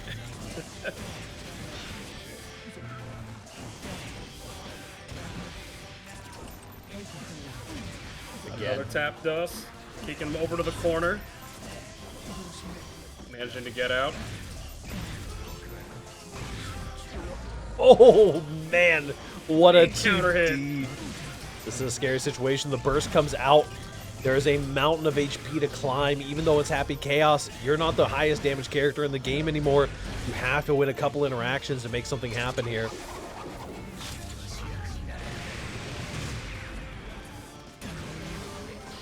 Gonna have to spend the burst there, but unfortunately, eating that counter hit bar slash. Yeah, what an incredible advancing move. This is going to be a good chunk of damage as well, nearly killing in a hard knockdown. Luke has an opportunity to run away with it here after such a huge health deficit. Red RC and finds the hit. That is Hazen taking it instead. What a back and forth. It's like, I think the best way to describe this matchup and how this is playing out is like you walk into a dark alley at night and somebody like pulls out a gun and tries to rob you, and then you pull out a gun and rob them instead. Call an ambulance. Call an ambulance, but not for me. Exactly.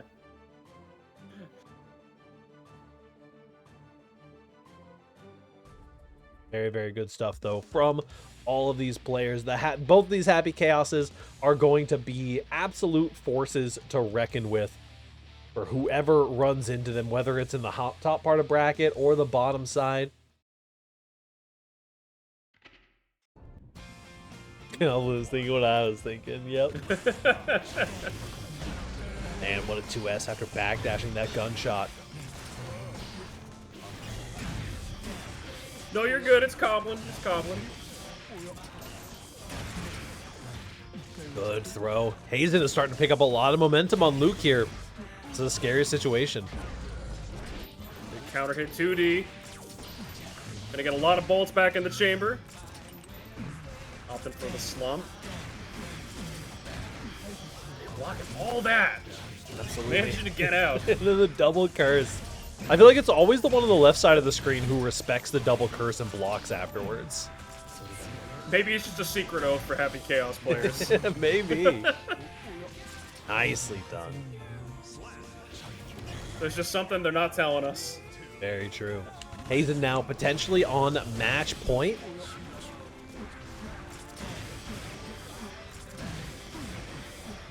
Your situation. Blocking it all, but ooh, maybe not. We'll try to find a JK, but the scramble persists. Luke is now in the driver's seat. We got some tap dust coming your way.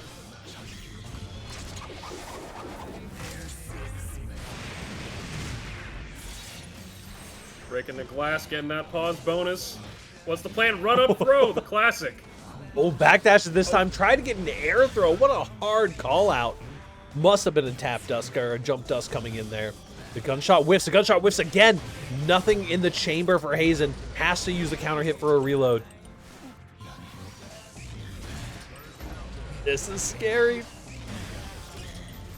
Luke is lower on resources than Hazen. The roll through rather. Next hit's really gonna do it in for either, I think, and there it is. The 2S mash out of the corner is not going to keep you safe this time around. Luke is on top of it. Trying their best to stay alive, blocking the curse shot.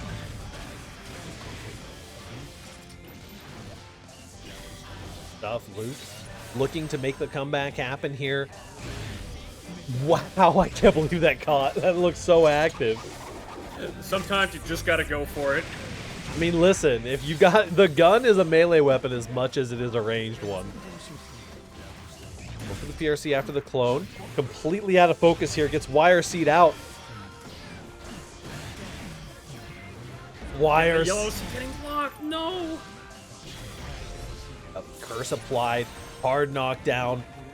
It is time for some Happy Chaos Gaming. Hazen wants to close this out immediately. The fast RC burst out from Luke. Now Luke is in the advantage as far as... Oh, I think he might have been able to kill there. Scary. Full screen burst. Focus. Just gotta land one more mix, one more anything, and it's the 2D. Swung into the clone.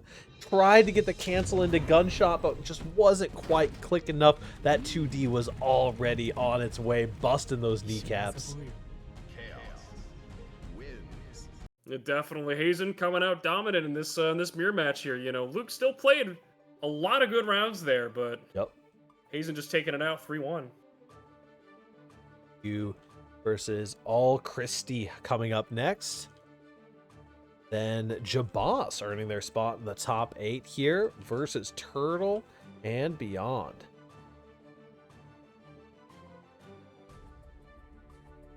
Be coming back up for Razzo versus Hazen. That was a very sick mirror for sure. Both those players know so much about that character. Very, very good stuff. We are now in our loser side of top 8. Oh, room code is 571888. Little Faust versus the Oscar. That's it. That's what I care. Faust Oscar, I think. Because I know CPU's a big Faust player. Oh yeah, very dedicated. For sure. I could not imagine CPU on anyone else. Then we'll have Jabos on, should be the Johnny, coming up against Turtl and Beyond on the Jacko. I'm eating mac and cheese. I don't want to get caught in the middle of this. Talk to him, Jabos. JTG representative CPU.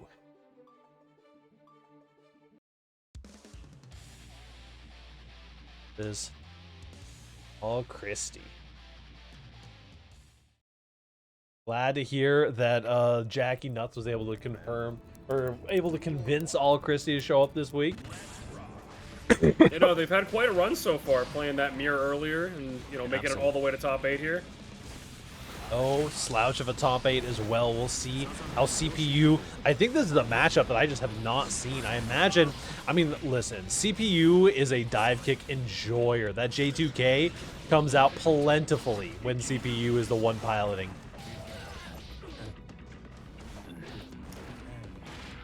Mana, but not out of options. Yep. Not out of mana, but not out of guts. We are still swinging. What a PRC back, and finds a big hit, too. Unfortunately, not being able to convert off of it, but just keeping the cubes floating around there. Ooh, I love this spear. It is so disjointed. You can just swing, even with that staff down. Lots of characters just literally can do nothing in that situation.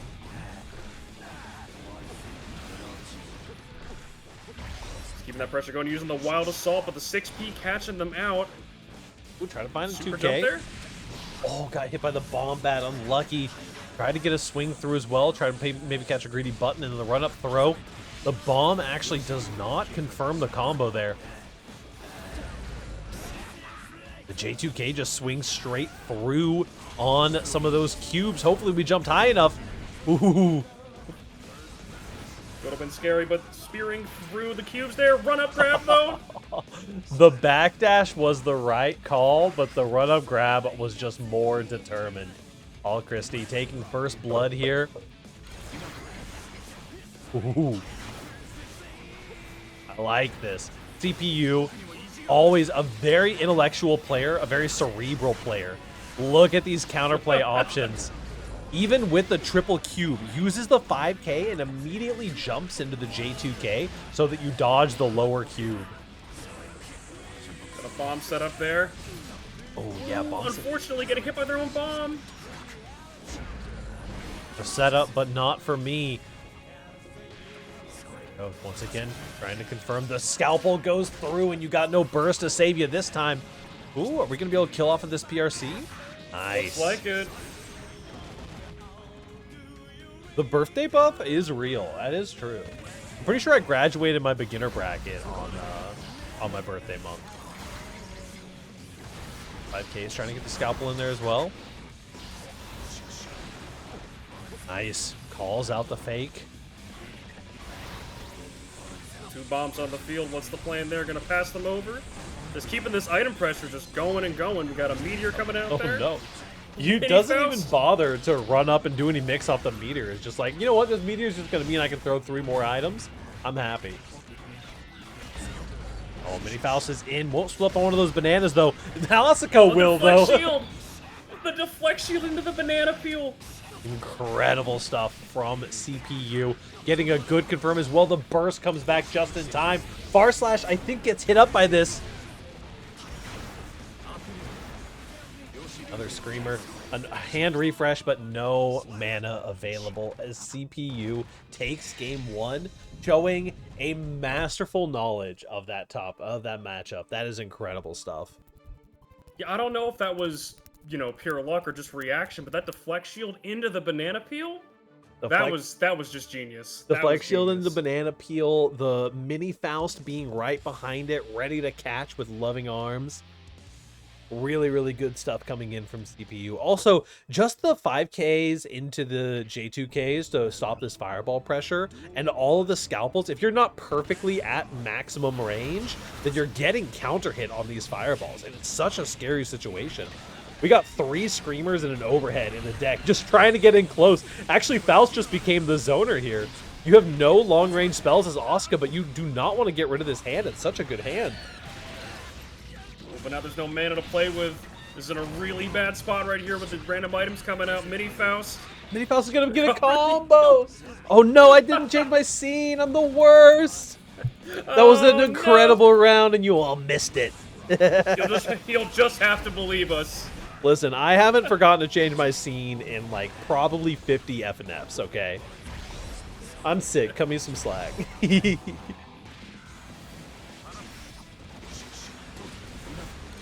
Setup here in the corner, staffs out. We're taking the turn back. Mini Faust setup. The mana's broken once again. Scalpel for the guard crush. The J2K comes in for a big counter hit. CPU going up 2-0.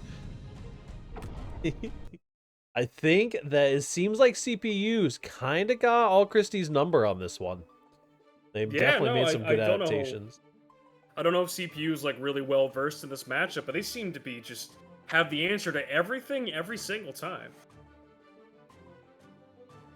Like it really feels like All Christie needs to approach in order to actually get their pressure going in this matchup.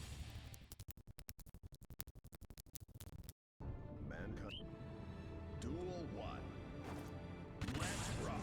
Right back into it. 2P to start. Alright, have my scenes backwards that time. We are in it for real. We're in the scene this time, we're good? We got it, we got it. There we go. Calls out the mana charge with the scalpel. This looks like it might actually be a not so great matchup for Asuka. For not the traditional Faust reasons though. Normally good Faust matchups are like, yeah, I can crawl a lot of stuff, you know? But this, like, I hardly see CPU using crawl, but is using a lot of Faust kits really effectively. Yeah, just using all all Faust long normals to just stuff all these cubes. Yeah, and just look at this. I will confirm off the thing. We're just throwing items, and we recover just in time to get a 5P to just say no fireball. Get it off my screen.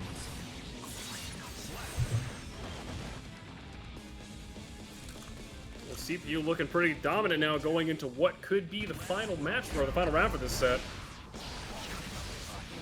Here we go, though. All Christie is getting a little bit more. We got a hard knockdown because of the white wild or blue wild assault, that is. The little 2K tick throw as well. All right, All Christie seems to decide to lock in. All Christie is a throw enjoyer, does find a hit, gets on the board at the very least with 7 golden letters. But can they clutch it out? Landing, not getting too much out of that. Spending that burst. We got the staff out, a lot of cubes coming through, but that 5K just stuffing all of them. Yep. The bomb almost bought All Christie enough time to get some good spells down. Mana is back. Once again, though, has 2 Screamers, just sends the second one. Connects with the low, another Screamer in deck, and does have a staff to be able to get down here. But honestly, you don't even know if the staff is worth putting out right now. Good confirm in the corner. We're going to get super. I don't think this quite kills. It'll be close. Next interaction's going to do it. The super PRC gets gold. Bursted is the option select. Nicely done, All Christie. Making it up on the board there. We're at a 2-1. 2-1 now. Very nicely done. Found some really good adaptations. Once those throws start rolling in for All Christie. I mean, listen, I think that every zoner player is actually just a grappler player at heart.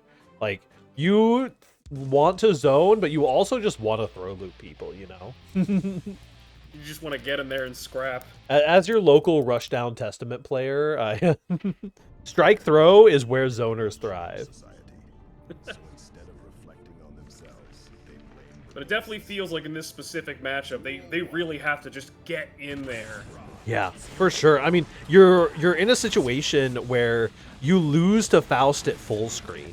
And when you're playing this like zoner v zoner matchup and you lose at full screen, it really has to evolve your game plan. Testament has to deal with this a lot, where you have matchups like Faust used to be this way. It's not as much anymore, but Axel for sure and Oscar, where you are objectively just, if the screen is full, you are losing, right? So you have to be the one to cover a little bit of space in order to make the things happen.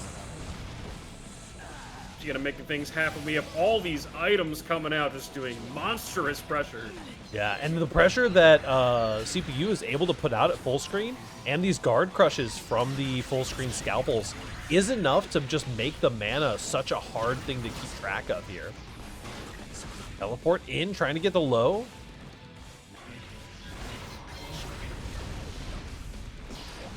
Finding it in there. 6H getting deflect shielded though. Oh no. Very good catch with the mini Faust. Yeah, and the mana is broken here. The 2K connects. No burst. You have so much to live for. You got Let's one see what we spell. can make out of this hero burst. One spell, one cube. We got teleport. Oh. Teleport right into the 5K. I shouldn't have said anything. Yeah, the teleport just perfectly called out by CPU.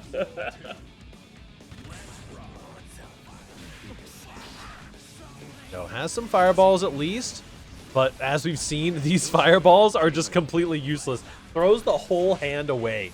It's like, nope, I can't use these standard cubes against this player.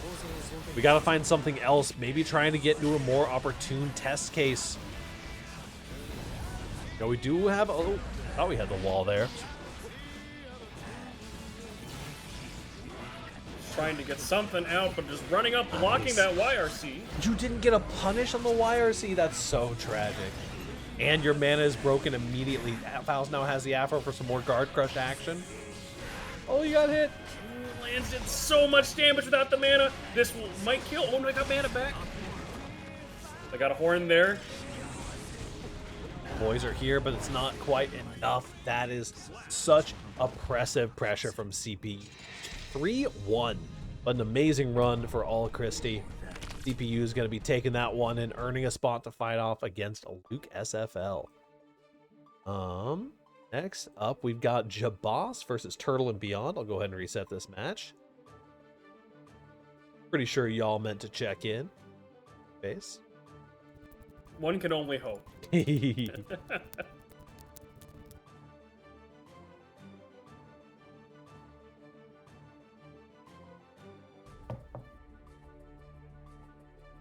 That definitely was a fun set there. Seeing, having to see the Oscar really like switch to this strike throw sort of gameplay like on the fly when just your zoning just won't work there, you know?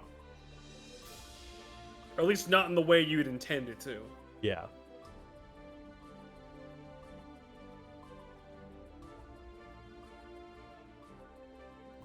Go CPU, the GOAT indeed. We've got CPU Jabos. definitely the GOAT. CPU definitely the GOAT. Absolutely.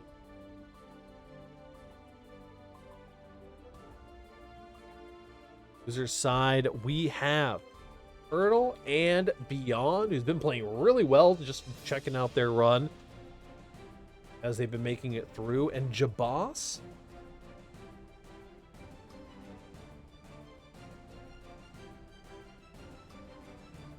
It's going to be Jacko Johnny. that Jacko Lukesfl summoned from the abyss. It's like you feel the pull of the minions.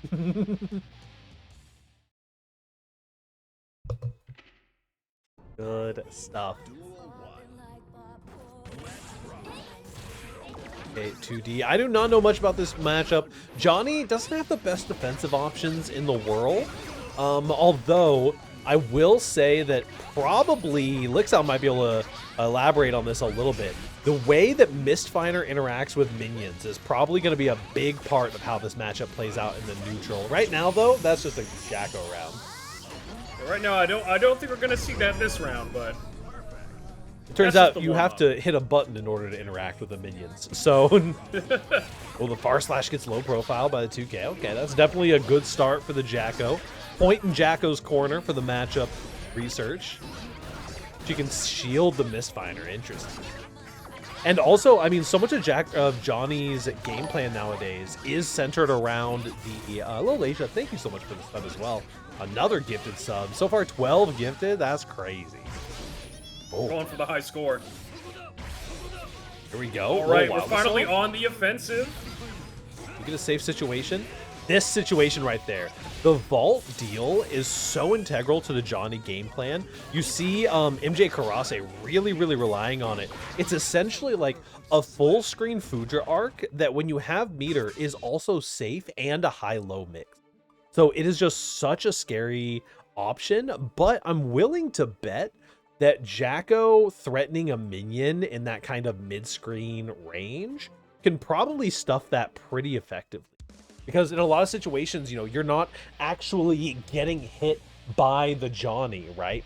But you can get the RCs to confirm off of just it feels like the tip of the card just hits the tip of the toe and you PRC it and you just get a confirm off of it out of nowhere. We'll see if that gets a chance to. Right now, you've got a minion right in your face who is keeping you from doing any vault shenanigans. Yeah, this definitely seems to be a matchup where Johnny really wants to keep on the offensive as much as possible. Because getting out of the corner against this character, it's tough. For sure. And Turtl is doing so well, keeping the pressure stagger, blocking the YRC.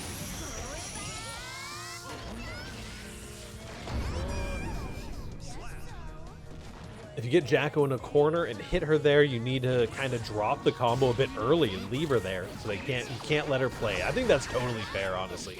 You backdash 6K? Are you kidding me? Check their PC after that one. That's crazy. They're playing on the new patch.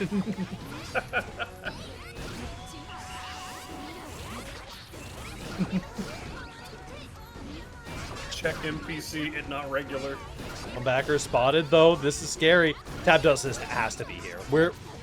Oh, you blocked the tap dust. Good job, Jabos. Managing to get all of that while still keeping all of your bursts so you can use it for the offense here. Yeah. That instant overhead over to the other corner.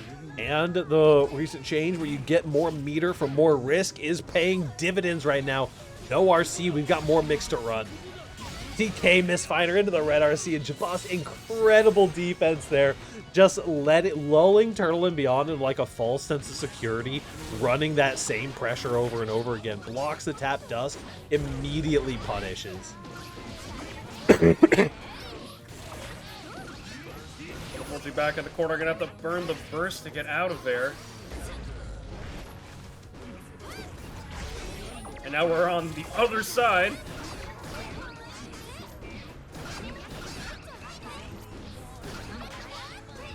We're back in that situation. The patience to keep blocking all this. Oh, the 2D connects. You were definitely dead on that one. The blockers mentality is definitely worked out last time, but I don't think that won't necessarily work out every time against one of these good Jacko players. You know, just trying to find that spot to get out of the corner pressure there.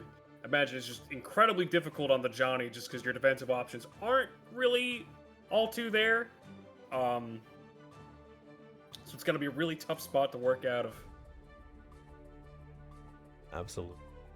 Take a deep breath. Puff out your chest. It's going to be okay. Jabos going into game 3 against Turtl and Beyond. Turtl and Beyond is playing absolutely on fire. And there it is. The Axel Low. The retired Axel Low coming in. All right. This is a little bit of a meme, but we'll let you have it.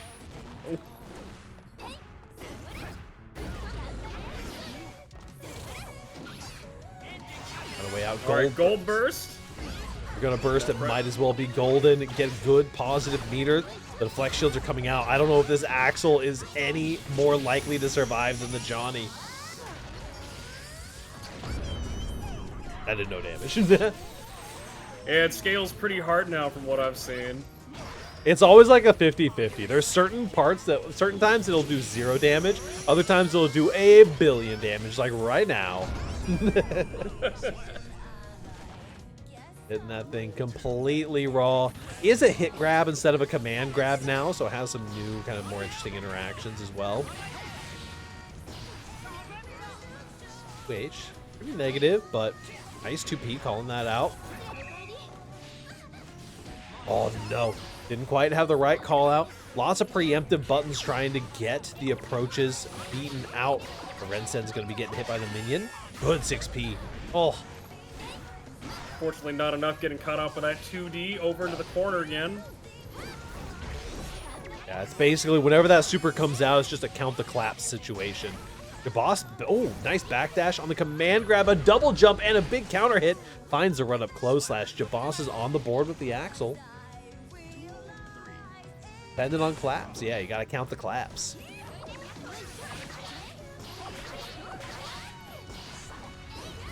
Although we're in the corner. Blue Wild Assault just to keep the pressure going. What a block on the tap dust. Are you kidding me? Okay, The Axel seems to be working better for him than the Johnny is so far, but let's see if he can close this out.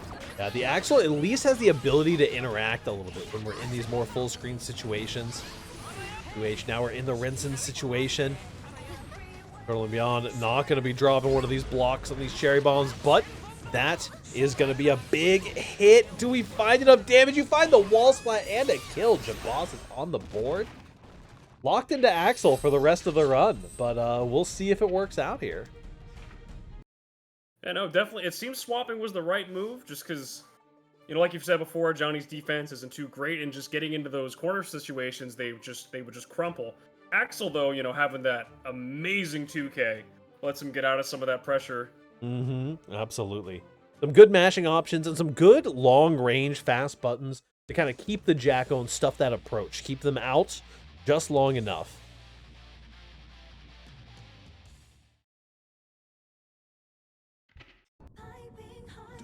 Pretty even season 2. Season 3, it's Axel fate. Interesting. Yeah, I mean, Axel did get a little bit of good stuff this season. The Tornado's definitely been an interesting move overall. Gives some Oki options, some mid-screen options. Lots of characters can swing through it, though. Going for the overhead. Good back throw on it. Count the claps. Y'all see how big it scales? Pretty decently. But still, Nick's interaction might do it there, using the deflect shield to get away from the pressure. Oh, Good found a anti-air hit. on the Rensen. YRC dispensing some overheads. The YRC just barely hits, but the fish hook comes out.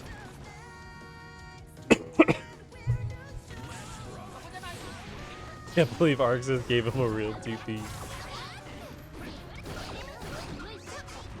Once again, in this corner pressure situation, just trying to wait it out. Honestly, Risk building. it's really interesting.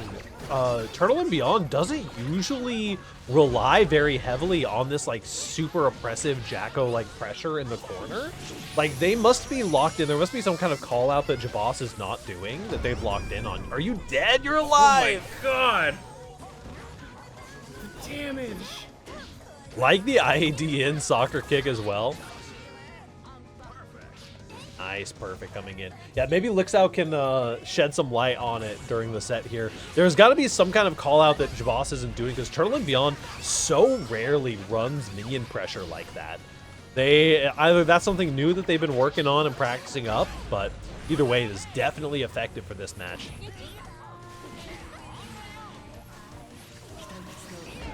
Nice. Into the 6P. Oh, good. Good backdash, good call out.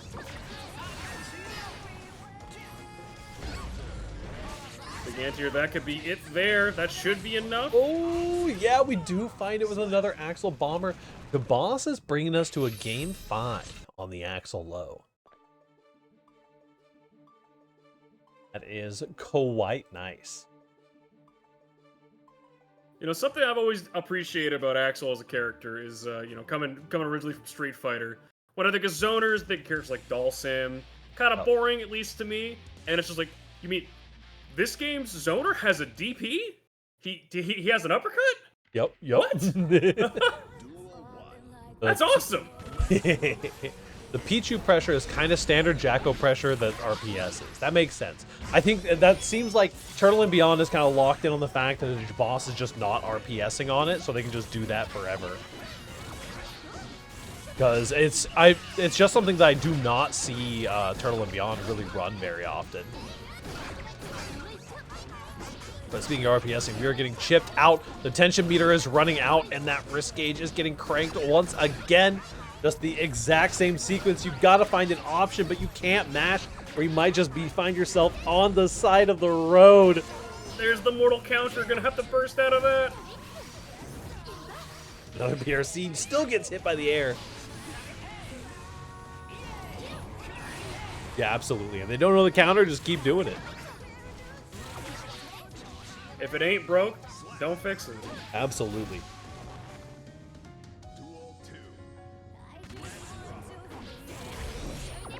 Okay, got the minion down, and we are going in. The mortar minion is stuck behind you here.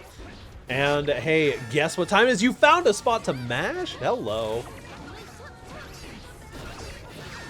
Go finds a 2K, clashes this time. Jboss is getting closer and closer. No, accidentally got a 6K there, I think. Scary spot to be in, but good anti-air. Honestly, resetting into neutral might be a mistake for Turtl and Beyond here. Another double PRC while you're down below. With the OTG. Off the OTG, that much damage? You get a lot on that one, especially when the minions preset. 3-2, a valiant run for Jboss. Very, very nicely done. 2 in Turtl and Beyond's favor. See here. Incredible stuff from both of those players. Turtl and Beyond definitely had to work for it a little bit there. We've got coming up at you next, we've got Razzo versus Hazen. Up now, and then we've got Luke versus CPU. I have my most crazy person take in Guilty Gear Strive that I've hung on to as like half a bit, but I think that there's some reasoning to it. I think that Faust is the Happy Chaos Killer character. I think that he's got the potential. My source is when I was new at the game, I watched Apology Man beat Umisho at Evo or something. And ever since then, I was convinced that Faust has the secret sauce to actually taking out Happy Chaos once and for all. I can definitely see the logic. He's got cool big buttons. He's got items. Like, what's Happy Chaos gonna do? He's got pressure in the corner, you know? Well, there's a difference between Happy Chaos versus Faust and Happy Chaos versus Apology Man. True. Maybe it is just it's just an Apology Man moment. That's okay. I'll hold that. Here we go. Razzo versus Hazen. Razzo most likely very experienced with this Happy Chaos matchup. But are they familiar with the Hazen matchup? We'll see. This is definitely one I was looking forward to. Just keeping that pressure. he is going to shoot Faust. I agree. Oh, what a good burst block bait. on the burst. I need to go for the super to get the reinstall.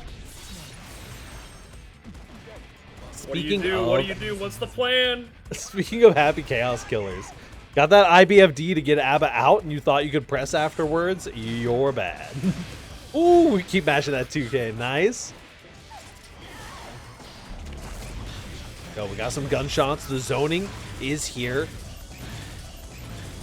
Gotta be careful. I've seen the Twitter clips. This ABBA character can run all the way in and punish your curse ball if you do it too close to the wall. Hello, Morty. Thank you for the raid. Hopefully Smoke Sessions went amazing tonight. HC Gun fucks up with ABBA RPS. Interesting. Well, another raid during the Razzo game. It's just Morty, the high post with the most, serving up Smoke Sessions and Guilty Gear glory. They're all about that FGC life, whether it's Morning June's Fate in Tekken or crowning King Kendrick. Tune in, nice. Tune in for top tier play, wild commentary, and those not serious vibes. Plus, they got a soft spot for badass Asian chicks. Join the gang for Sundays full of laughs and maybe even some tech tips. Hashtag good vibes only. And a big super here from Razzo. That is a dead happy chaos.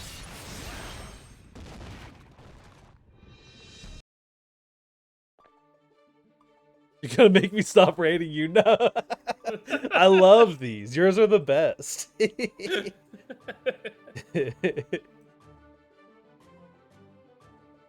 These AI bits are so funny. It scrapes like your VODs, and I think it goes through some of your like chat history information as well. And it will pull like VOD titles and stuff. It always finds like at least one thing that catches people off guard. Oh man. Dashing right through the far slash. Yeah, you have to like play some honest RPS. Has the low crush and has the high crush as well. Scary situation.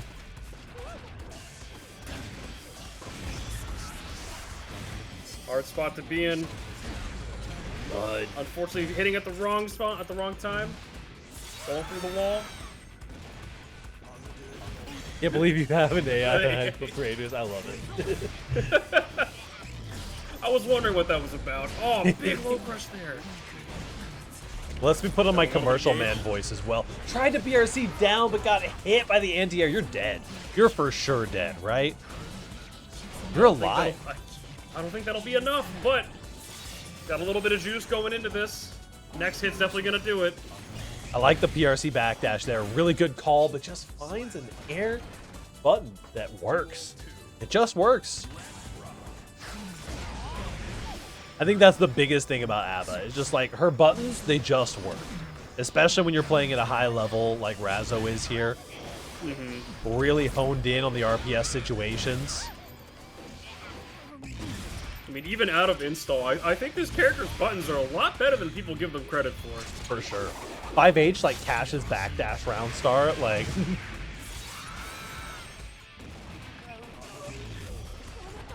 no mask off, definitely gonna be blocking it up here. YRC comes in, time for the guard crush.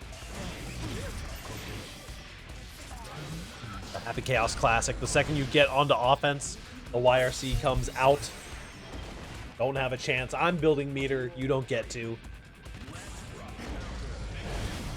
Big counter hit, gonna have to burst that.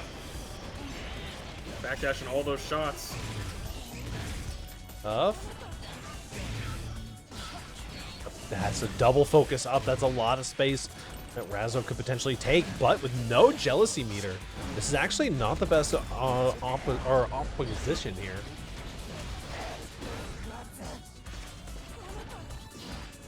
We're not gonna be able to get the super off the forced uninstall.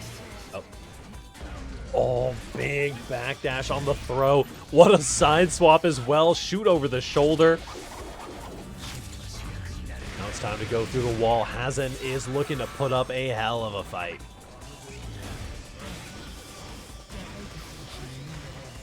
While not blocking the 5D, you're gonna have to spend the burst, but it's too little too late.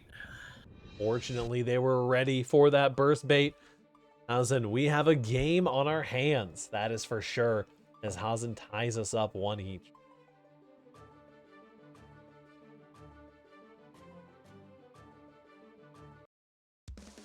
It's definitely a very interesting matchup.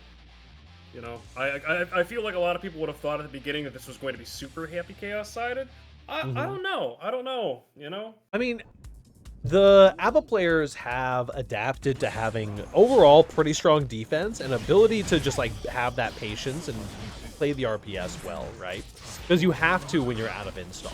You have to be able to block and you have to be able to RPS on your block strings. The alternative is that Happy Chaos can't really just zone you forever, technically, right? Eventually he runs out of sauce. Damn, Kaneda. No, OEG is not falling off. We got listen, do you wanna be my new AI that hypes up Raiders? Open position. Wiping those claws.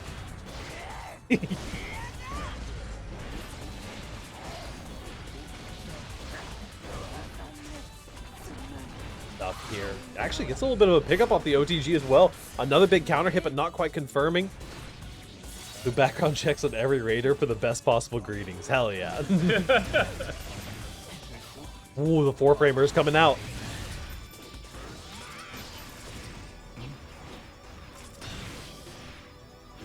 Okay, we're supering through the wall. We do get a hard knockdown. ABBA has a good chunk of resources. Got full burst, got full meter. Ooh, the run-up throw. You can't backdash that. No! Oh, No! catching you slipping. I mean, you can't blame him. That backdash came out, I think, before the super even. This content is no longer available. Nicely done, though. Razzo going up 2-1. I think that one of the other things for sure that definitely helps the ABBA versus Happy Chaos matchup, ABBA has that blessed 4-framer. From what I understand, anything that if you have a 4-framer or below, you can actually kind of interact with some of Happy Chaos's pressure situations. So it can definitely be a happy place.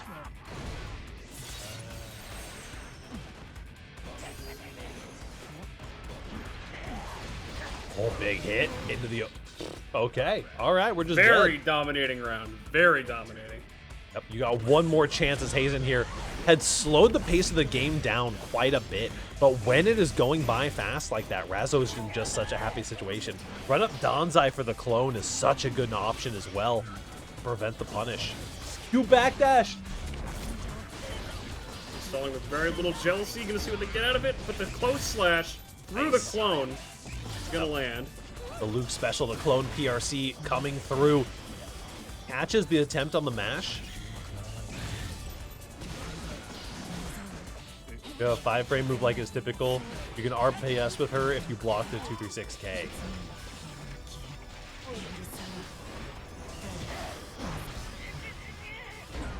What a 6P. Good 6P, calling out the cross-up. Yeah, a little 6P FD option select potentially coming in there. We're using parry against Happy Chaos? Okay.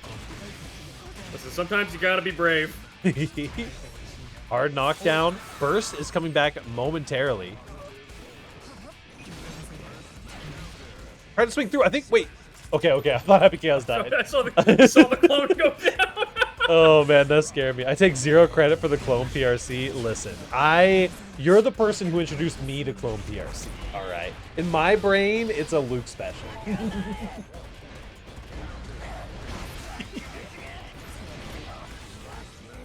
There's 2 Luke specials. One is clone PRC. The other one is doing 2K gunshot 6 times in a row.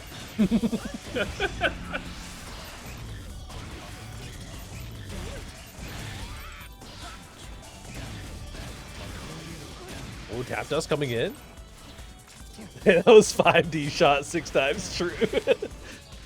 2K shot is gat. Okay. Got the focus back. Oh no, yep. Yep. Yep. Well, you know, sometimes they run away with it a little bit. The install straight into the overhead for Razzo. Really good stuff. Gonna be earning that spot in the grand finals. 3-1 against Hazen. Razzo looking so strong on this character, you know. Yeah, it is so impressive. You can definitely tell that she has put a lot of work into the character and bringing out the character strengths as well. We've got Luke versus CPU, the Faust, the Happy Chaos Killer coming in. And then we've got Lasagna versus Turtl and Beyond.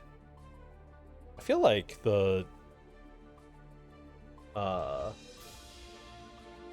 whatchamacallit? I feel like the seating went weird for this top 8. It's been so long since we watched Lasagna versus Razzo.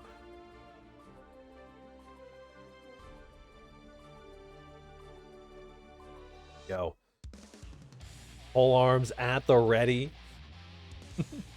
Let's see if CPU can be this legendary Happy Chaos Killer that you prophesize about. It's true. It's going to happen one of these days. One more Happy Chaos nerf and Faust buff, and they're going to fix Faust Far Slash, make Close Slash +2, and then they're going to like nerf Happy Chaos so that he can't use Clone when he's out of focus, and it's over. It's a 9-1 matchup. I can foresee it now. A new follower. Thank you, NB Rage, for the follow. We get our names fixed up here as we have SJS Luke already whipping out the blicky.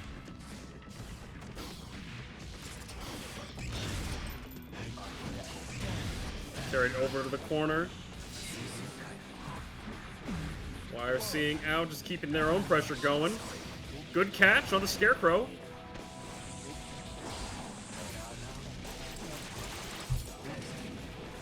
Go, now we're in the pressure situation. Gotta be careful on that Afro as well. Fun fact about the Afro, it pops based on when it was applied, I believe. So, and not like how long the fire has been burning is basically irrelevant. It's a set amount of time after the Afro itself is applied. So That's you can interesting. I didn't know that. You can always get some interesting situations where you end up sitting there and you feel like the Afro is just burning forever, and other situations where you pop the Afro and it feels like it immediately guard crushes you.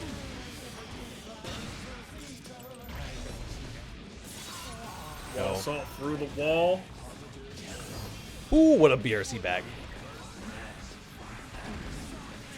The Afro, little guard crush. Going for the mix, same side mix. Good on Luke to respect the mix there. It is very negative, but these top level Faust players are so good at spacing it perfectly to keep it just plus enough to mess up your day. 2 horns in a row's gotta feel bad. Another Happy Chaos Horn. Big counter hit and a burst bait with a red RC is enough. You find it. JTG CPU 1-0, taking first blood on that one. Oh, maybe this Happy Chaos thing you're cooking up, it holds some water. I'm in the Matrix. I'm in Daisuke's head. It's happening. You're just a knower.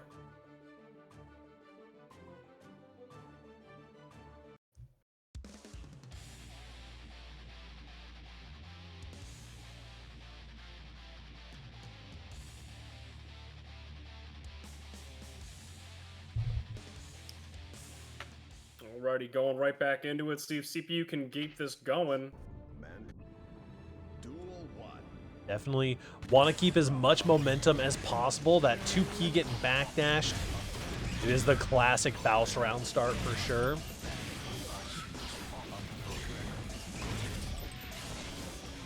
Playing a little bit of keep away here, not wanting to get too close to CPU. 6 in. Managed to cash on the mix. The hammer is going to keep you safe in the corner situation. Just like that, we find a nice long-range confirm, and that's mix right there. That hit same side? Are you kidding me? Insane. In what world does that not side swap? I was blocking the mix, but you didn't mix.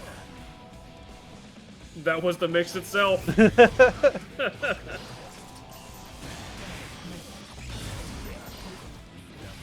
Oh, the scalpel comes in. No pullback, though. Going to take the Oki on the run-up.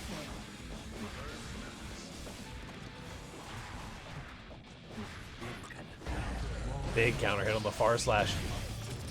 This pressure from CPU just has Luke not wanting to hit any buttons to get out of the corner here. Hitting the reversal super.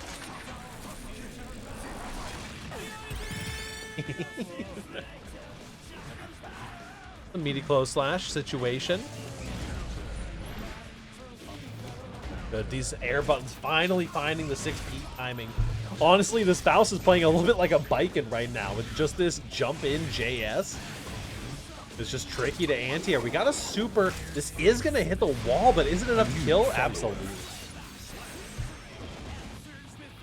Yeah, unfortunately, Faust ain't made of tough stuff, so. Very true. Ivan, thank you so much for the follow.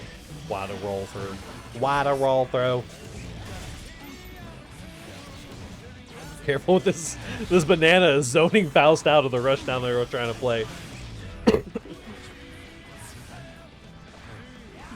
Getting that guard crush. For the pressure. Got a little man on the field.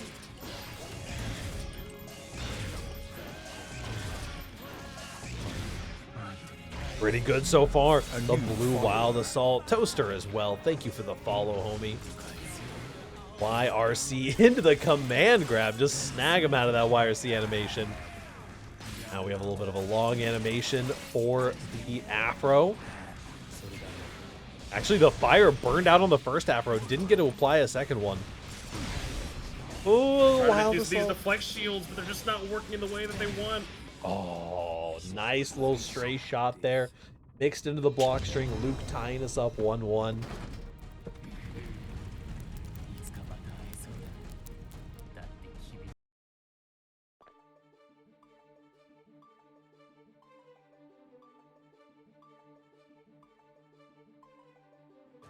Stuff. Luke finding the answers to some of the happy chaos, or some of the, pardon me, some of the Faust pressure.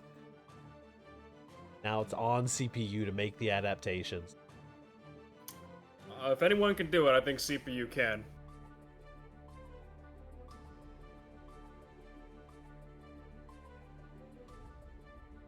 CPU, as we mentioned before, is just an absolute brilliant game. If you've ever had the pleasure of getting to talk to CPU, we got a little request for a stage change. Understandable.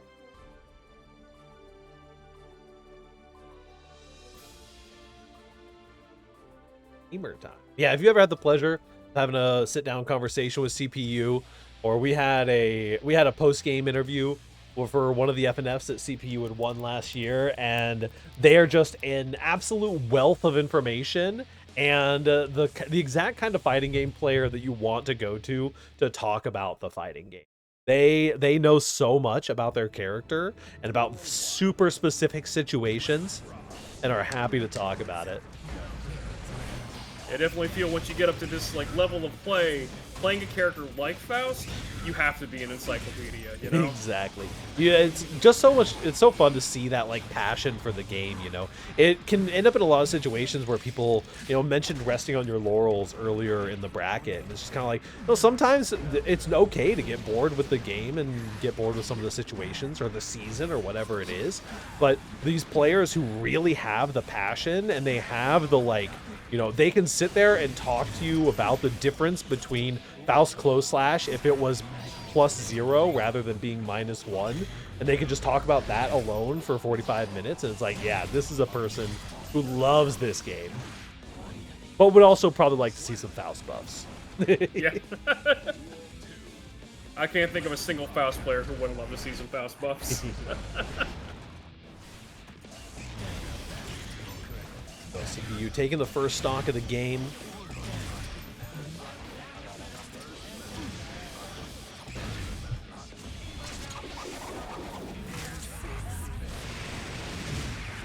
Just staying on it with this pressure going through the wall. They'll be able to go for a mix now, but CPU does the wake up super again, and it works again. Listen, you see the Happy Chaos running up. It is a decent chance they're going to go for that close slash. Start the pressure string up. Not going you miss every wake up super you don't go for, you know? Exactly. Red RC, wow, you hit that burst 1,000 years ago. You input the command for that burst like your freshman year of high school, and the burst bait completed when you graduate. That was incredible. Precognition right there. True that. Some of those long form RC burst baits can go crazy. I miss freshman year. Bursting without a worry.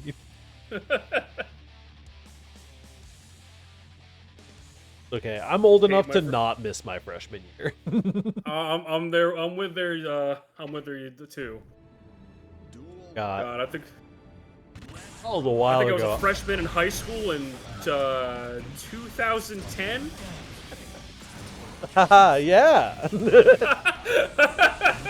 That was the year I graduated high school. That's not that big of a difference. And look at this damage from Happy Chaos. Back when my biggest concern was what I was gonna eat for lunch.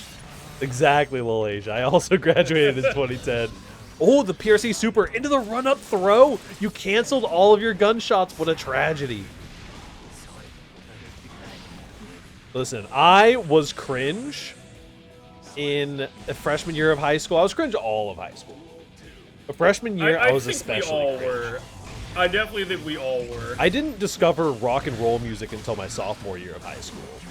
That's the kid that I was. My friend, the summer of my freshman year of high school, my friend leaned over to me and was like, all right, let me put you on some real shit, and gave me a CD that had Nickelback and Linkin Park on it, and it changed my life.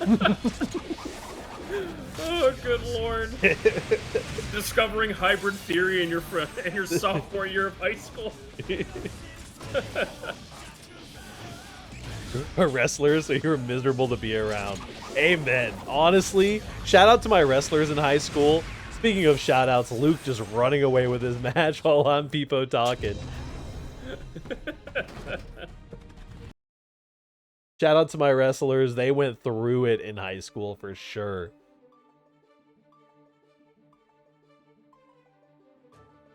Good stuff from Luke. Luke, definitely a rock and roll knower from a young age, I'm sure. Definitely rocking out. I feel like if you play Guilty Gear, you've got to be a rock and roll knower in some aspect. Absolutely.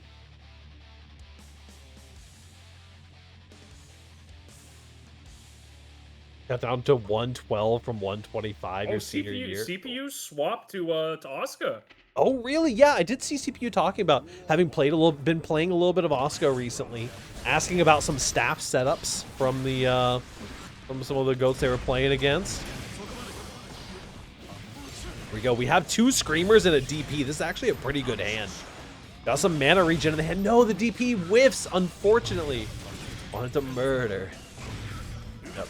Gotta get through. The clone did not have enough time to cancel there. The danger penalty coming in from Luke. They are respecting the spacing. Oh no, this is gonna be a little bit of damage. If this kills, not like this season is awesome. Okay.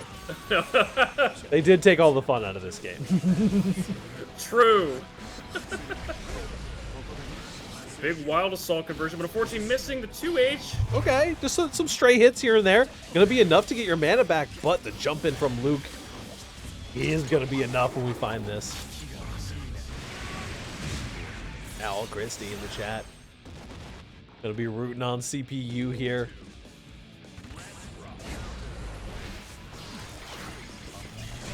Oh, trying to run in to get that 2D out just in time.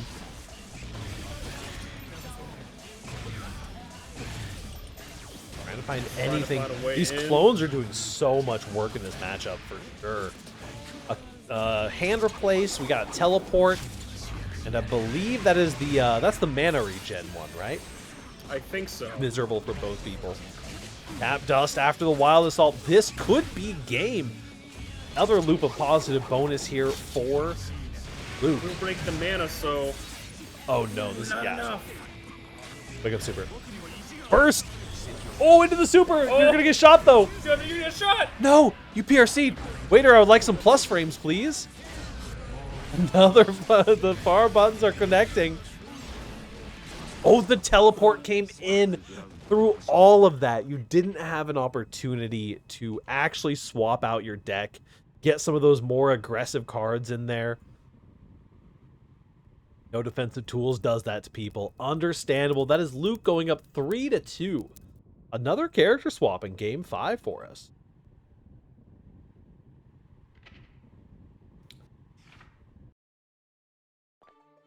Hopping on out of there. GG's indeed. I love looking over the Discord and seeing both players GG in separate chats. Luke typed the GG in Guilty Gear Strive, and CPU typed the GG in FGC General. Both of them walk away like, man, I didn't even get a GG. That's crazy.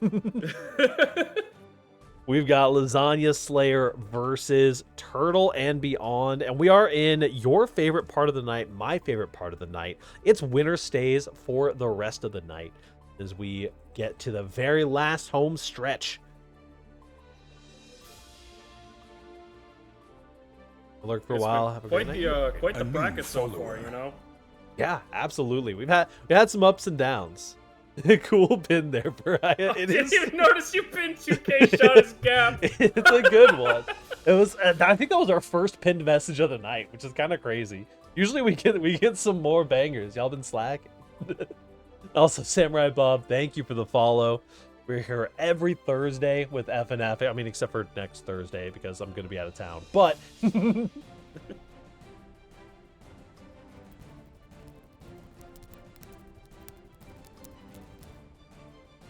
2K shot gap is kind of a banger, not gonna lie. We've got DDD, Lasagna, Enjoyer? Slayer, that's Enjoy. it. Slayer, that's it. That's it. Versus Turtl and Beyond. With a name like that, he probably does. They probably do enjoy lasagna. I'd like to imagine. I think they either love lasagna or lasagna killed their family. There's no in between. That's pretty much all you got.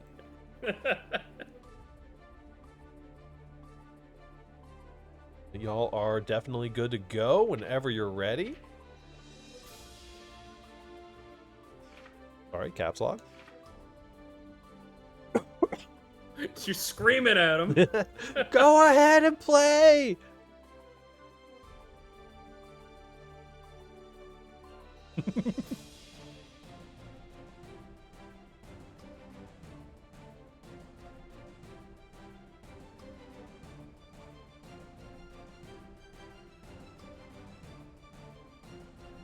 Perhaps.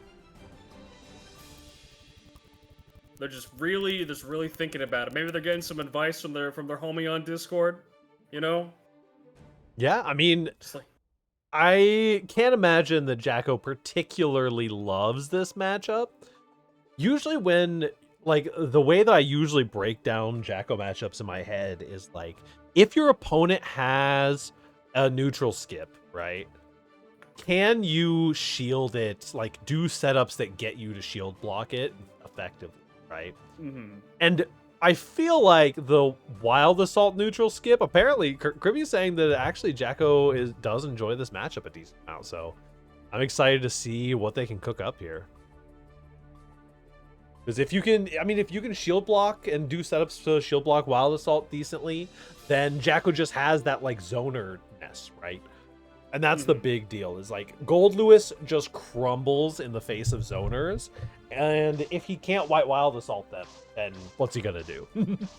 He just goes back to last season when he was getting bullied by all the zoners. Yeah, exactly, and just ends up sitting in the corner against the minions, just waiting to get that burst back. Hello, Valor. We're just waiting on these two to get started. You haven't missed anything yet. Well, yeah, you did miss Razzo versus Hazen, but Hazen is still in it. We got some opportunities.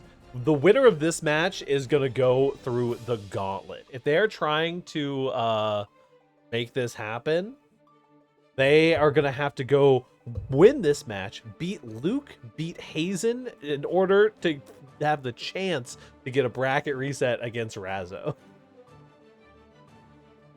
Saying it's an uphill battle is putting it lightly. I got scammed by him. He got to be my favorite scammer. It really was a scam kind of matchup. Not gonna lie, y'all were just robbing each other back and forth. Are we y'all good? What's going on here? We dying? Something's happening. The fact that neither of them has gotten like auto kicked off of the cab yet makes me question things. Gotta love these lobbies.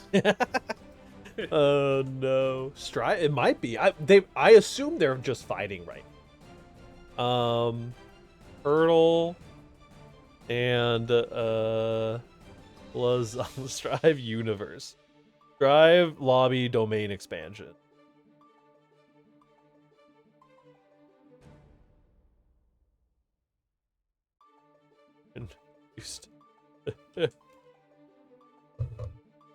Hazen the GOAT for real. Yeah, absolutely cooking this way. This Hazen champ.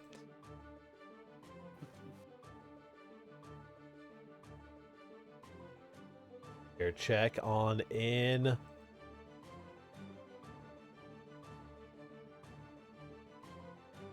Oh, okay. Yeah, they were getting that bug.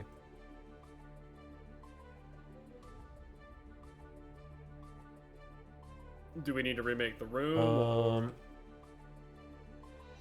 Let's have both of them restart, and then hopefully they'll be able to make it back, because we were able to see both of them. Yeah.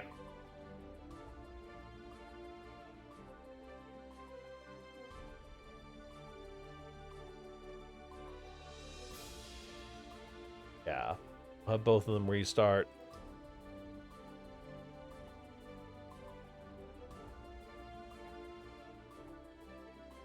Also, I gotta say, I'm loving Hazen. I need to figure out why my Strive hates them in particular. Because it doesn't make any sense, and they're literally the only person that I have this bug with. Where they just don't show up, and they crash my room whenever they are trying to play in it. They're just that powerful. They're true. Just that powerful.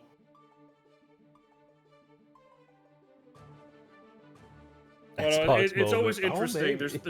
There's always a new bug every time there's a there's a major update to this game, and it's usually centered around the lobbies. One of these days, they're gonna actually fix the spectator glitch, and it's gonna legitimately knock 30 minutes off of the runtime of this tournament. Like, the fact not having to boot them back to the lobby in between every single round will take so much time off of brackets. I don't know. At this point, I think my hope for that getting fixed is waning at best. Because it's been almost it's been like 3.5 years or something like that. I mean, if I had to choose between that fix and Testament buffs, I would take Testament buffs. So, I'd imagine you would. Oh.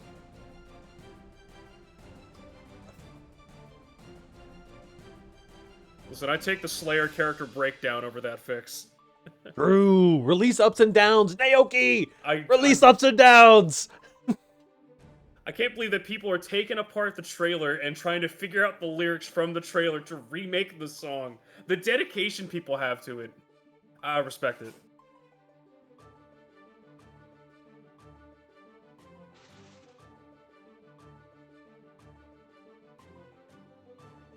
All right, we're going to have them try to run it. I had... All right, we're good. Okay, we're making it. Nope, not for me. Hold on. Not for you? Oh, no. Well, no, it's fine, it's fine.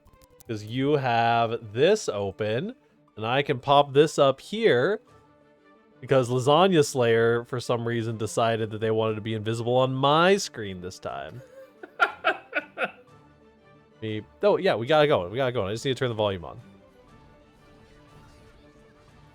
You need me to adjust the volume at all? Or... No, you should be good. Okay. Ooh, good block on the Wild Assault there.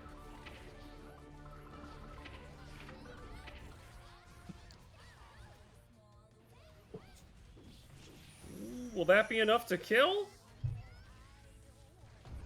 I think so. A wall There splat? we go. Yep. Absolutely will. With 7 golden letters for round 1 coming in for Turtl and Beyond.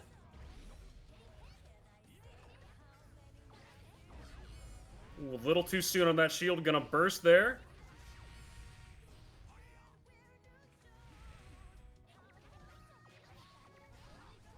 Names are indeed fixed.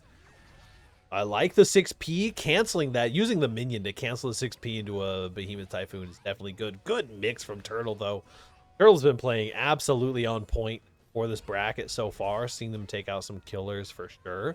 Lasagna Slayer, though, has been showing up and showing off. So much of it has come down to the anti-air situations for Lasagna Slayer in these situations. But right now, I think these minions just have them locked in to the neutral grounded game. Definitely, you know. They are trying to get a lot of those JDs in, but it works some of the time. It works some of the time. But let's see if they can lock in and make it through that minions.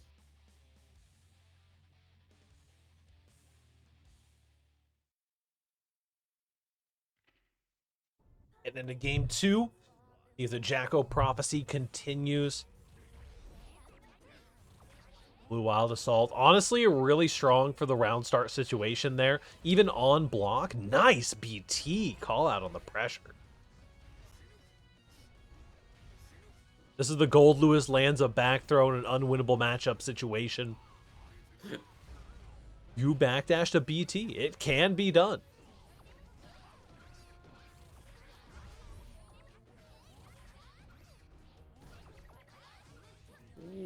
According to that Pichu pressure, as Lukesfl had called it earlier. That just actually did not connect. Finds the anti-air. Yeah, kind of what we were saying. If you got your research so far on this bracket, Lasagna Slayer is big jump-in enjoyer for sure. Wild Assault time. If I had a JD like that, I'd jump in every time. True.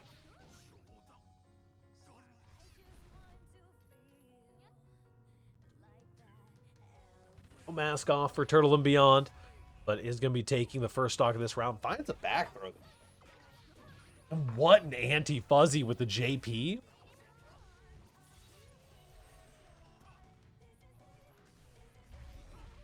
But good grab on the White Wild Assault again. Just calling that out. Turtl is just kind of locked in here.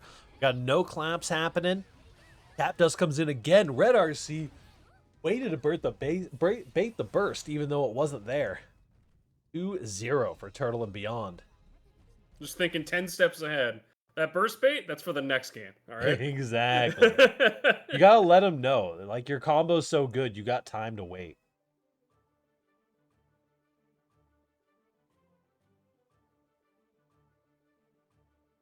All right, dusting ourselves off and just getting back to it.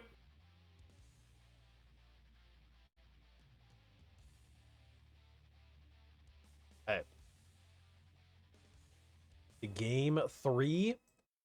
If Turtl can save us from the Strive Earth, or if Lasagna Slayer is going to push through. Either of these players is going to have to go through the Happy Chaos Gauntlet if they're looking to win. Big jump in there. Gonna burst out. Oh, nice. The shielded minion was almost enough to catch that 5P, even though it was so high in the air. Another really good back throw. Turtl is just kind of locked in on these gaps of pressure. And a manual time meaty as well right after. Good RC into the 6P. Puts the Jacko in the corner. A little drone Oki. Oh, you're dead. Didn't even need the last BT. Look at that.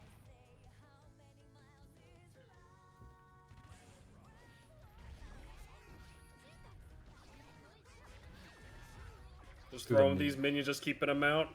Yep. And Turtl's got to be so careful. You cannot run in after one of your minions here, because these 6Ps into BT cancels, that's so terrifying. Does find a huge whiff punish on it this time, though. Okay. trading with the 6P there, it seemed.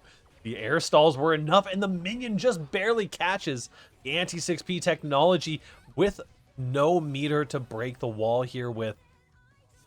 One more interaction is all you need. The 2D versus the JD. Which player is going to take it? And there it is. Turtl and Beyond finds it 3. Oh, never mind. Oh, I had my rounds wrong. I was going to say, Turtl Beyond's on game point, though. Or set point. Game.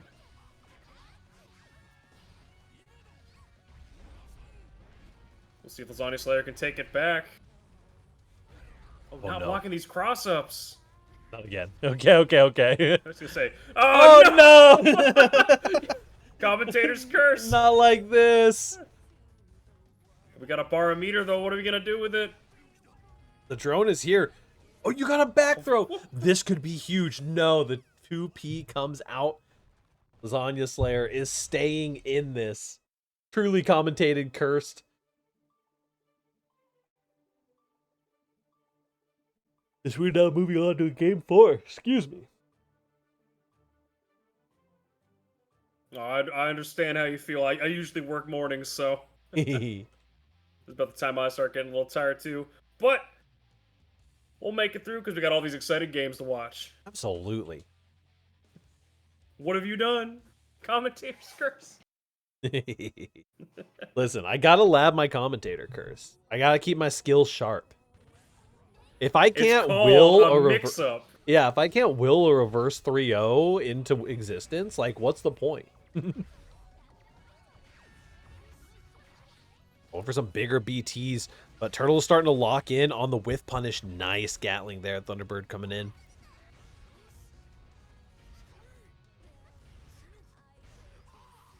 Right? I'll block a little more, but no, got hit by the overhead. Trying so hard to get through this dang drone. It's eating all your minions. Ooh, just whiffed the grab barely.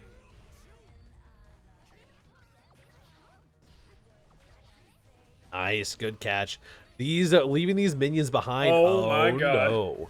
Oh yes. You hate to see it. Yeah, do hate to see it. We were churning some butter on that one. Good stuff for Lasagna Slayer is potentially opted to make the reverse comeback. This is gonna be a lot of damage. It is so much damage and hard knockdown. So much damage. This is a bad spot to be in. Good deflect shield, but unfortunately not enough with the PRC. You're dead. You're not dead yet. Deflect shield. No wait, you have meter. You're so dead. You gotta hold it. You gotta hold the mix. Oh, and there's the White Wild Assault to close it out with the perfect. And that is going to bring us to a game 5. Like I said, if you can't will a reverse 3-0 into existence, what's the point? Also, hello, Ember Talks. How are you doing? Hopefully your night is going lovely. You're doing great over here. I've been sent some YouTuber. What YouTuber is this? Jess Wyatt Gaming. She did a Northern Lion cosplay and played Balatro, and I've been sent this image. I've been sent this image like 6 times, and I'm glad my friends love me. I'm so glad Northern Lion has relevancy again.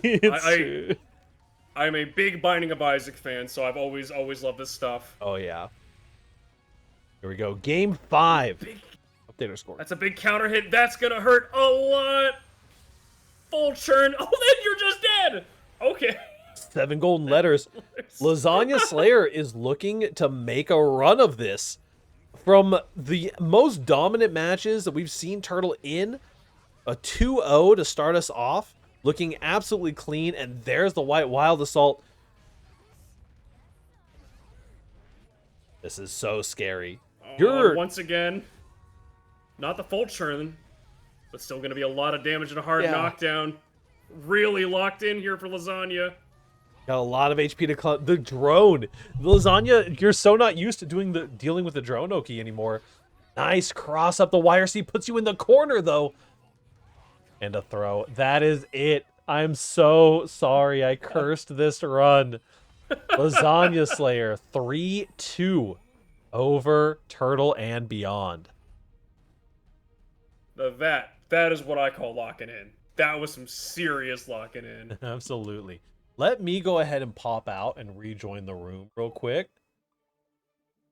And hope beyond hope that I can see our players here.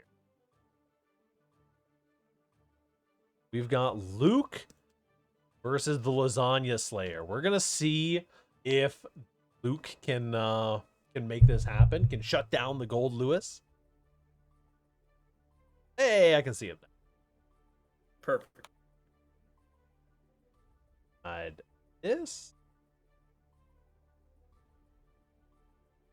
This.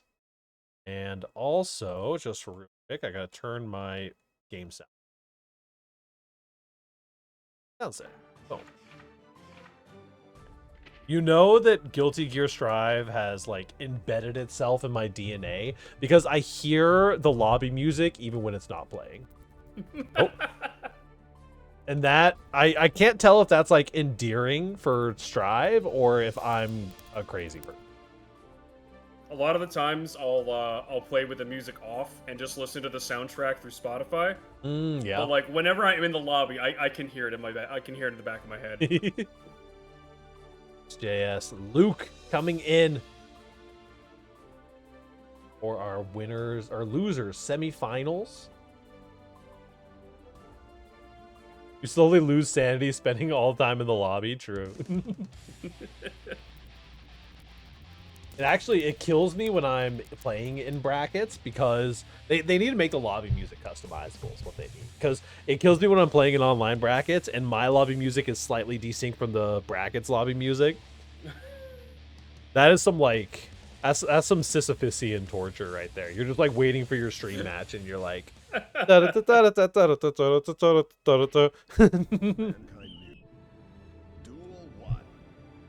all right, Luke versus Lasagna Slayer. White Wild Assault already on the table. Lasagna Slayer's like, I learned my lesson in the last matchup. I'm White Wild Assaulting.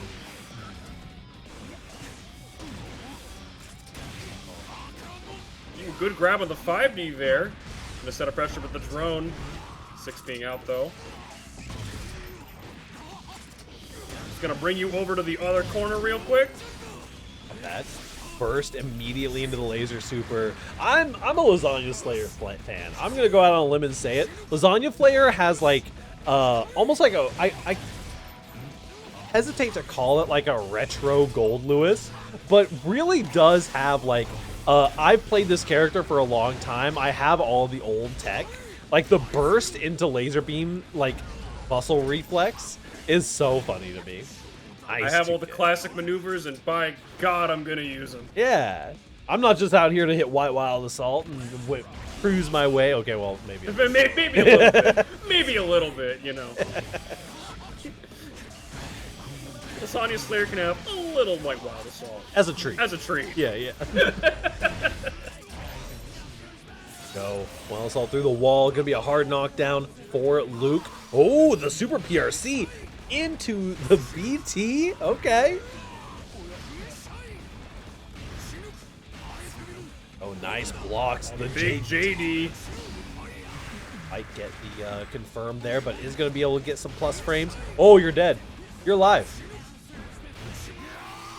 Okay, we got some meter. Big deflect. Oh, that's kind of scary. A pixel of HP left. Good RC from Luke. And there's the White Wild Assault.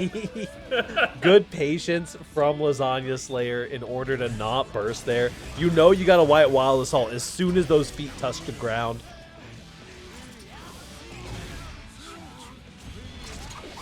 Go.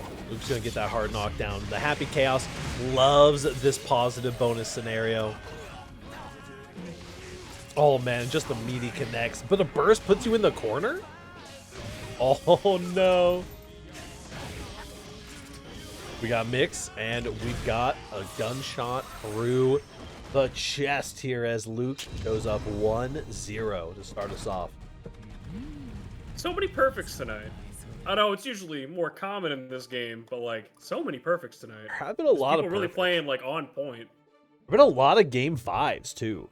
I'm looking at Yeah, it now. yeah. I'm like, wait, we're kind of running long. What's happening here? We just had the 1, 2, 3. We had 3 game 5s and 3 game 4s in our top 8. That's crazy. These people are cooking. Y'all are playing too good. Yeah, not too many. I think we only had like 1 3-0 on stream. If I remember right, I think that was Razzo and Lasagna Slayer. Yep, But that was our only 3-0 of top 8 so far. Impressive stuff for sure. We will get to see. offense kind of strong in this game. Little. Kinda, yeah. I think is the word. Isn't the word I'd use, but you know. I don't think anyone would flame you on Twitter for that take. Hey, Luke gotta win this. Luke is cooking, but has some scary stuff. Gotta make it through. First of all, you gotta make it through this gold Lewis, and then you also have the Happy Chaos that sent you down to losers, and then you got Razzo right after that. So, ooh, double BRC. Double BRC. Honestly, I respect it. You need a little bit more space there. You were right in that, like, maybe if I try to hit a button, I might get BT'd if they're, like, buffering BT here.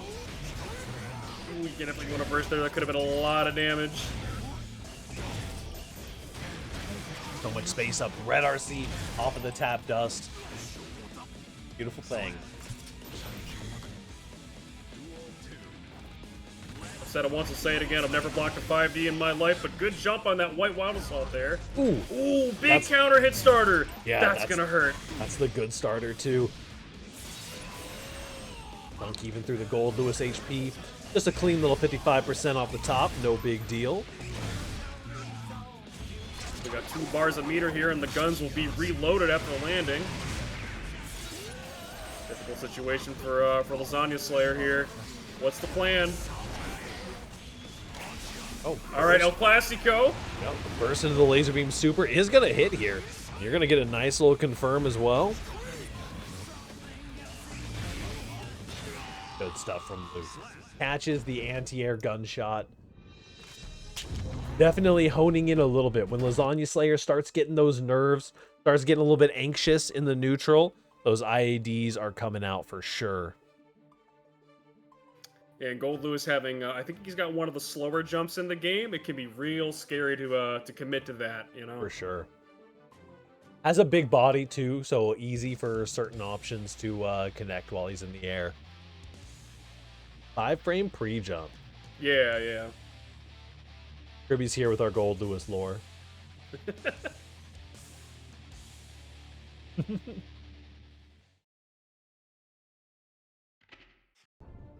knew that they duel one.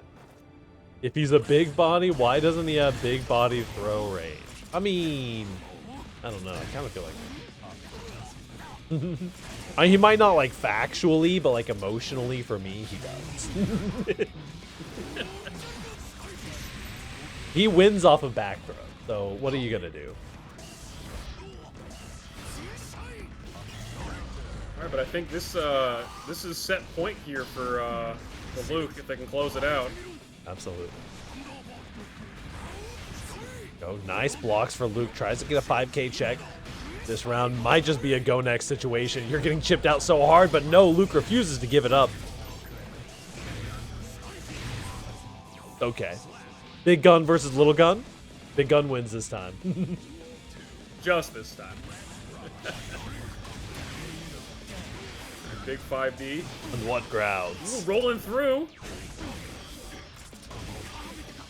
Nice. A little 2K gunshot.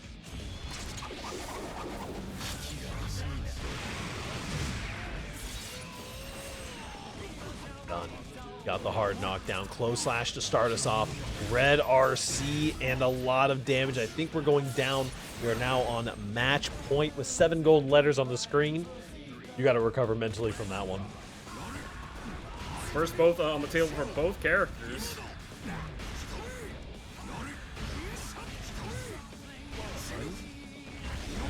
Why Wild Assault? All right. Just going to take the Oki. See through the pressure. You just got to trick him into blocking once, but Luke is pressing right now. Hard knockdown situation. What's the mix? What's the option? It's 5D. Gonna go to the wall once again. Nice. Yep, Good block on the burst. You had to find that burst bait there. Not going to be a very scaled super, but it's not the most damaging super in the world. You do still have to interact another time. One last chance, more. and it's the 2K gunshot. 2K gunshot is gap. The Luke special, baby. There we go. A 3-0 for Luke. Now moving on to face off against Hazen. Oh, you know what else is causing us to run long? We had a Happy Chaos Mirror, a Faust, and an Asuka in top 8. That's what it is. Those characters take too damn long to play this game. Oh, here we go. So I want some more honest rushdown where it's done in 3 interactions. Exactly. That's why I'm so excited for Slayer. Exactly. We got winner-losers finals coming in for you. Luke versus Hazen. Hazen representing that new heads tag. Shiny new heads tag. Got that new org smell. Hazen versus fresh, brand new Luke. Up now. Wait, I think that's Razzo. Razzo's like, let me in, I want to fight. Not yet. I know, Razzo. I thought so too. Every time in that matchup, otherwise I'm gonna eat shit automatically. It's understandable.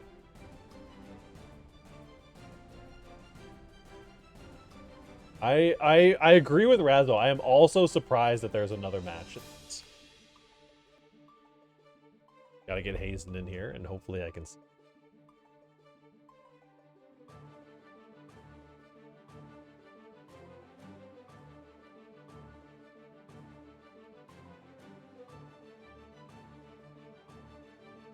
If Hazen is here, I can't see them either. Open prey. Drive Earth. Drive Globe.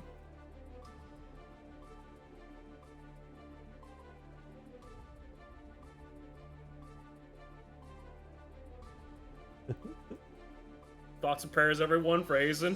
Thoughts and prayers for Hazen.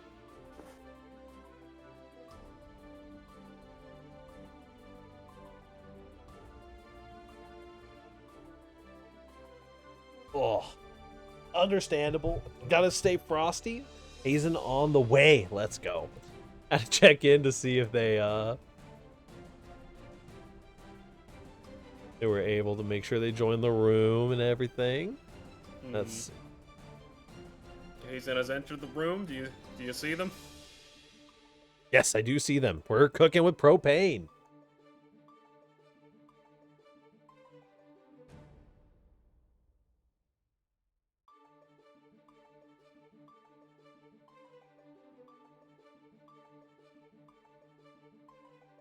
Is that Hazen on the Elfelt? Oh, they're doing. Oh no! No, No! Oh no, dude. It's over, dude. This is what the people want to see. They don't want to see the Happy Chaos Mirror again. They want to see the Elfelt Mirror. Here we go. The Elfelt Mirror. Elfelt is indeed so cool. Let's see what we can find. 2K2D, you air throw that? Excuse me? That had to be on reaction. Either that or my reaction speed just ain't what it used to be. Okay, here we go. We're in the blender. This match is gonna take even longer because they're not gonna have combos.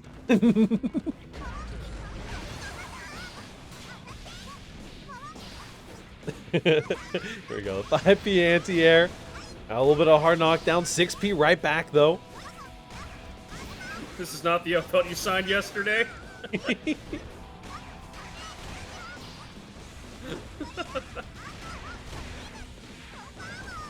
Hey, Soul Wake Up 2D. Never hurt nobody. We're blocking the mix. Both players backdashing here. Nice catch, but no confirm from... which one's which, actually? I think Hazen's the one with the color, right? Luke's base color? No, Luke's in the purple. You know, I was saying earlier that the Asuka matchup, watching Asuka is definitely something I need more practice with. I don't think I've ever watched a tournament where I've seen this character play.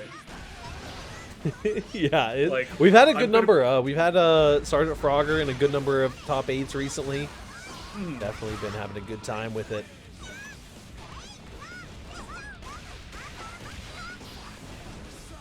Okay. K2D.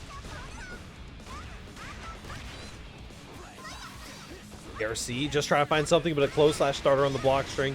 Is all you're going to find. The overhead connects, but no confirm. Launches over into the corner.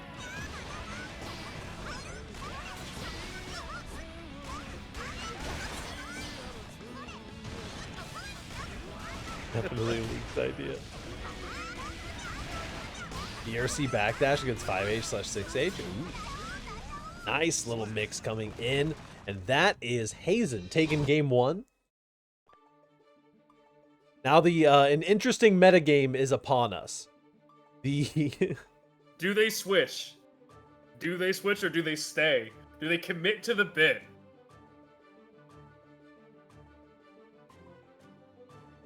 Great question. Dodge the starter for Chain Lollipop. Oh, Yeah. they're committing. They're committing. Committing to the bit. All right. We are all in. I mean, maybe it's like they get to game 5 and whoever loses game 4 is the one. Also, hold on, why is Lukesfl 9? What's happening here? What is happening? They swapped colors. He fell off. No, he didn't swap colors. We're good. Luke, my goat fell please off. don't swap colors on us. Oh my lord. Nice. The overheads are getting blocked. Nice tick throw there. Luke is fucking around. This is the future of competitive strive right here. This is peak performance. the L-Belt collusion. That finds a good hit. Hazen's kind of got an L-Belt. We're cooking a little bit here.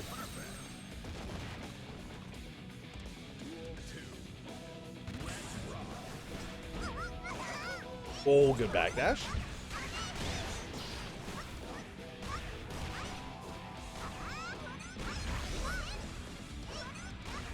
Keeping that pressure going, high-low. Where will it go?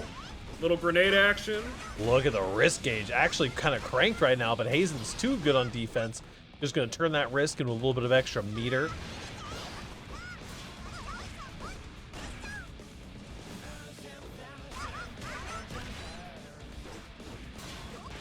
What a throw. Instant grab on the grenade.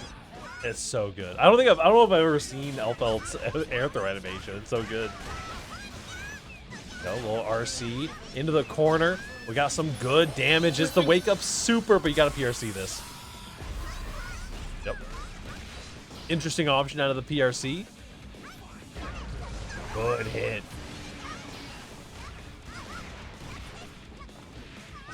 Well, potentially just needs one more interaction. Running the mix here. The overhead connects the red RC. Do we have enough damage? Enough? I don't think so. Just need one more tap, Nice. and there it is. Here we go, Luke. This is not the mirror I thought I would be watching from these two. Join the club. You know, I think Luke's Elfelt is lacking a bit. Could be. Now's the moment of truth. This is Luke's last opportunity to get the swap in.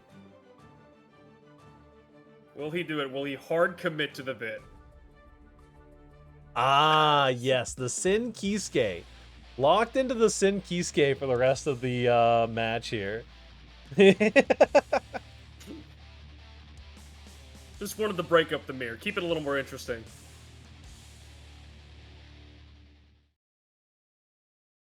No, not happy about the swap off Elfelt. Listen, this was the strategy all along. Luke knows that he can take the Happy Chaos, or they, pardon me, can take the Happy Chaos with the Sin Kisuke. Nice DP. Big DP there. I think we're going to be seeing a good number of those DPs. Red RC barely even looked like it connected there. The backdash is going to get caught out by the BRC forward. What a jump. No, I did not close slash 6H or 6K was not something I expected people to jump. Good back throw moment. Now Hazen gets to run the mix. Very nicely done. Now on match point for Hazen, rocking the L-Felt here. Will Hazen take this 3-0 on exclusively on the L-Felt?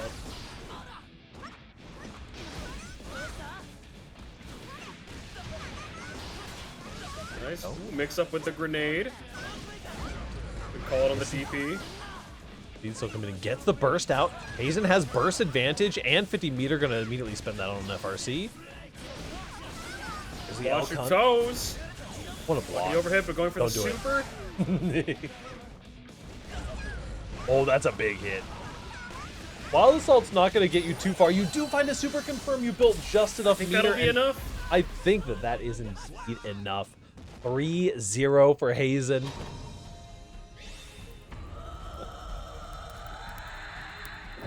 Very nicely done. Listen, when you main the character with a gun, you gotta have the other character with the gun in your back pocket. You never know. Very true. Now, finally, making it up to our grand finals. We got Razzo versus Hazen coming at you live. Y'all are wildin'. What a monster. Yeah, New Head's got to go update some of their graphics real quick. Got to put that L-Felt on there. I've been playing for 10 hours. It was Hazen's idea, but I just want to get off. Yeah, no worries. Get some rest, Luke. I totally understand. We got Fly Razzo coming in for our grand finals. They've definitely been going for a while tonight. Like you said, a lot of game fives. A lot of game fives. Oh, just the top 8 just ran a little bit. We're coming right up on that 4-hour mark. About to hit 11:30, which is past my bedtime. We'll get to see if Hazen can make it happen against Razzo. He's sitting over here at just about 12:30 EST. A little past my bedtime, but it's okay. We make it work.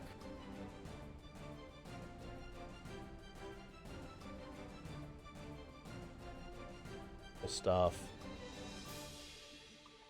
Just gonna get this Razzo back up on in here. Hopefully no one's falling asleep. Hopefully not. Velvet Puppy trying to hit partner right now? Hell yeah, absolutely. Pretty sure... Don't I already know Velvet Puppy? Yeah. I've rated them a couple of times. Big hype.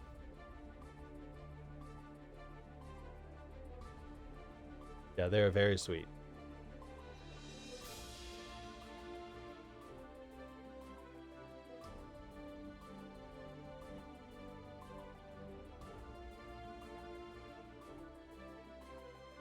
Go. Razzo has entered the room. The ABBA is here. Now listen. All I'm going to say is Razzo has given us all of our fastest games of the night.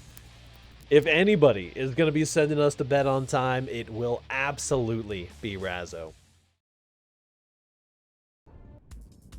Hazen's been playing real well, especially on that L-Felt, but Absolutely. I don't know. Razzo probably has so much experience going against this character. Yeah.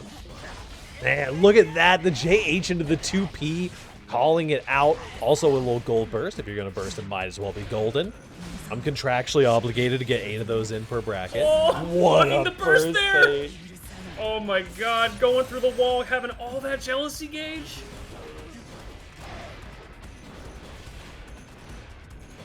Okay. Man, imagine being ABBA in Jealous Rage and still having to interact. Like, you have to shimmy and play neutral when you're in Jealous Rage. That's just how good Happy Chaos is. But look at that. Nice JD. ABBA's got the JD the Potemkin players wish they had, I think. Oh yeah, definitely. Big counter hits, and I think it naturally combos into 2K2D.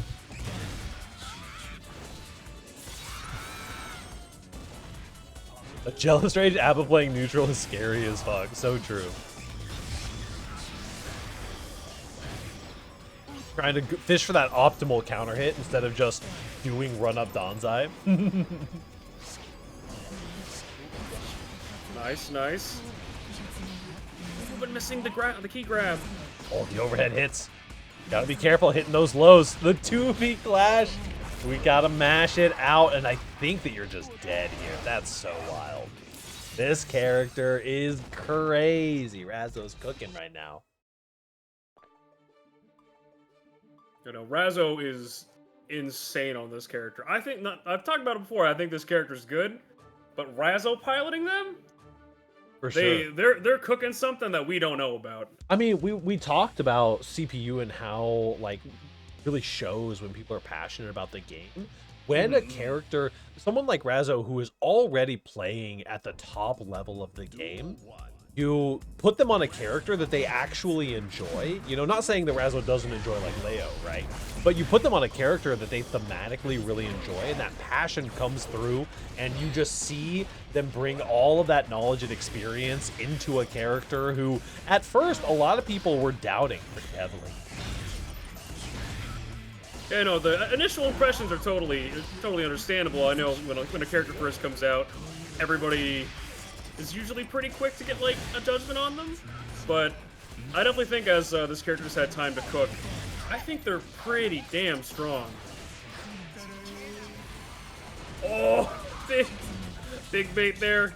Gonna get the key grab, getting the install. This next interaction could close this round out, and there it is. Beautiful stuff.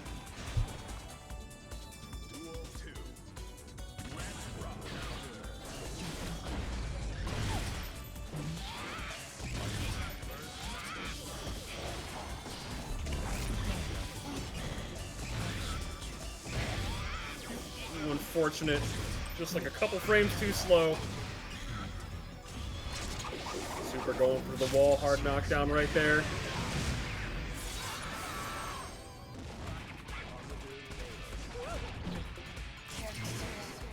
Coming in. Just going through the dash cancel pressure. You gotta be careful for that Kara when it does come. Tap dust comes in. The whiff tap dust just barely baiting out that 2P.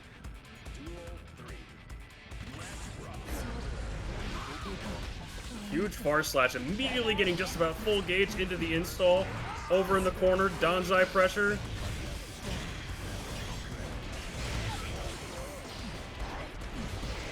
Ace, good hit. Looking to make something happen, just needs that one opening. BRCs to dodge the gun pull. Oh, and big counter hit there. That's going to close out that game. All right, we're going into the potentially the final game of the night. Potential final game. Razzo looking to make a clean sweep through the bracket. Previously had gone 3-1 against Hazen, sending them down to the bottom side of the bracket. Little common Razzo W.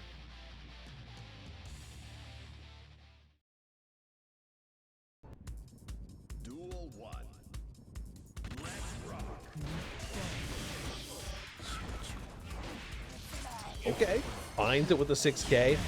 The gunshots are going to do a good job. Razzo's trying to gap this space, but Hazen is doing a good job starting to play a little bit more of that spacing game. The reversal gets hit out. Hazen definitely not going down without a fight. Looking really strong this round. Using that BRC to get dash in and immediately into the super just to close it out real quick.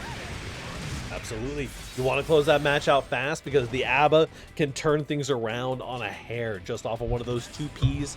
You can get those 2P confirms into the key grab and just run away with something. Oh, are we good? All right, we're good. Nice. Good hit Big through sweep the there. clone. And Hazen's starting to lock in on blocking some of these overheads. Starting to find the interactions that they need. Going for the low crush again. RC just building a little bit of meter. Love Good parry on the gunshot. Yeah, catches on the overhead as well, has plenty of meter, and we are going into the super, the cinematic version.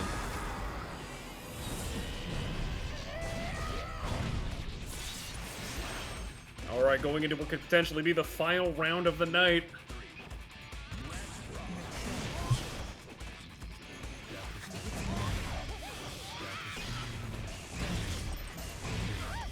These parries on the gunshot, so brave. Oh. Going through the wall, hard knockdown. Time for Happy Chaos to do his thing. Wall once again, hard knockdown again. Razzo is in the blender right now. If you can get a counter hit here, you can turn the entire game around. Do the thing that ABBA is meant to do. Okay. There it is. The clone is out, though. You tried swinging through it. Burst comes out. The 2K catches into a red RC. Hazen is still in.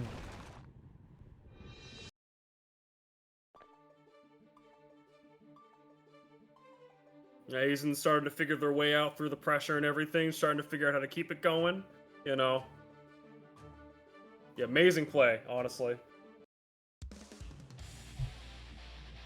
So, especially, you know, I've seen a lot of ABBA players in, you know, in different brackets and, like, playing online and whatnot. A lot of them, when they do get that install, they do just kind of run at you. But Razzo's a little slow to approach, and it really keeps you on your toes. Yeah, absolutely. The willingness to play the neutral when you have the bar ticking down is definitely impressive. These whip IDs are also putting in so much work. They're getting Razzo to press a button to try to interact there, but the spacing is just immaculate to stay out of that 2P range. Go. Got the super through the wall. Razzo looking to be in a little bit of dire straits here. You're definitely going to be able to block this mix. You get the throw afterwards. Thank you, Mask Off.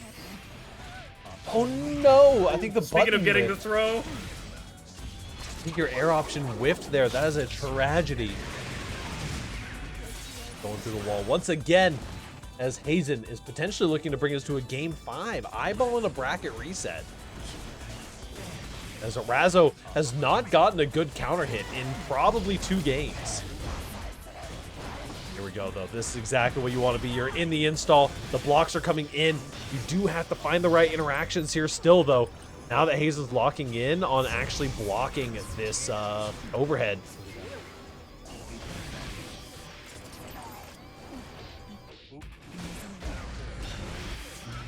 Also not getting much off of that counter hit 2K. Oh, this is rough. We don't have any meter to confirm here. Can White Wild Assault through the wall? Yep, there we go. Or Blue Wild Assault, rather. Got White Wild Assault on the brain. Oh, here we go. Deflect Shield's going to try. You do get a back throw incident. You have no Jealous Rage meter, though. You've got to build some of this right away. What a counter hit. That's exactly what you want to see. Now you get the knockdown. Oh, no. Ooh, missing the Wild Assault. Oh, you might actually just kill because of that? No, that's... You know what? No, it's fine. Calculated. Calculated drop, exactly. Good old American reset, baby. Razzo once again on game tournament point, rather.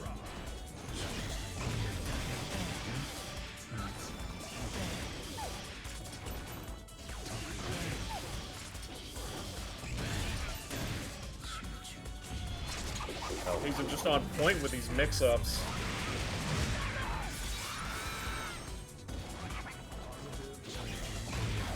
Oh, nice. Tries to air dash in, but no. And the burst is baited. Hazen is taking us to a game 5 in grand finals. With those 7 golden letters on the screen.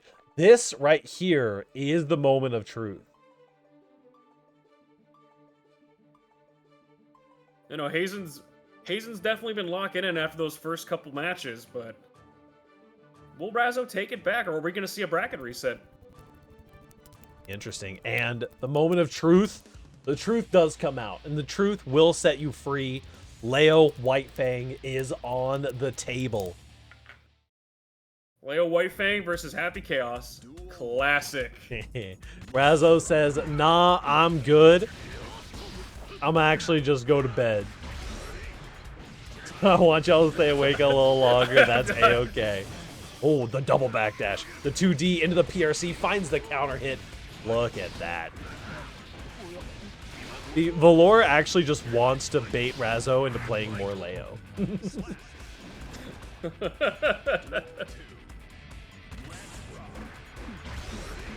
Assault. We'll keep the pressure up. Usually, I always say that you have to pay like a one-stock tax for swapping characters, just because you're not used to playing your other character, even if you're swapping like back to your main. You got to give a little bit of that adjustment time. But Razzo is just coming out absolutely swinging. Look at that wrist gauge getting cranked. My night is ruined. My night is ruined. My disappointment is immeasurable. Okay, we're fans of the Leia wiping. The 2K gunshot is coming in. It may be gap, it may not, but it is effective. Now we are in final game, final round of grand finals. Either Razzo's taken or we're on the precipice of a bracket reset. Ooh.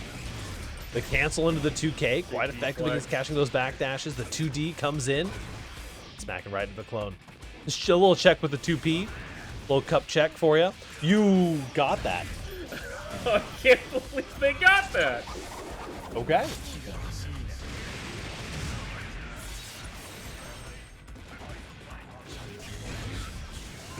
So RC. Okay, interesting. The 2D connects, and this is a huge confirm. Of course you're gonna burst there. This is everything on the line. Bracket reset or the Razzo win. The tick throw, red RC, the FRC just to save a little bit of meter. The DPRC comes in, and that, ladies and gentlemen, and everything in between, that is Razzo taking it for FNF number 71.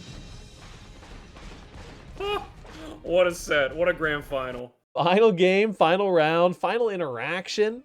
What a top 8. What a great time. Holy cow. Great stuff to Razzo. Great stuff to Hazen. Everyone played amazing tonight.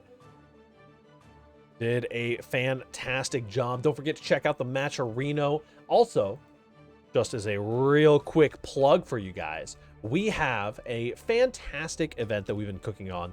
It is Pride FGC. All Christus, thank you so much for the follow as well. Check us out on Pride FGC. Start.gg/PrideFGC. We have a $5 entry fee, but a $5 entry gets you into all the brackets for the entire weekend, and it also goes straight to the Trevor Project, which is awesome.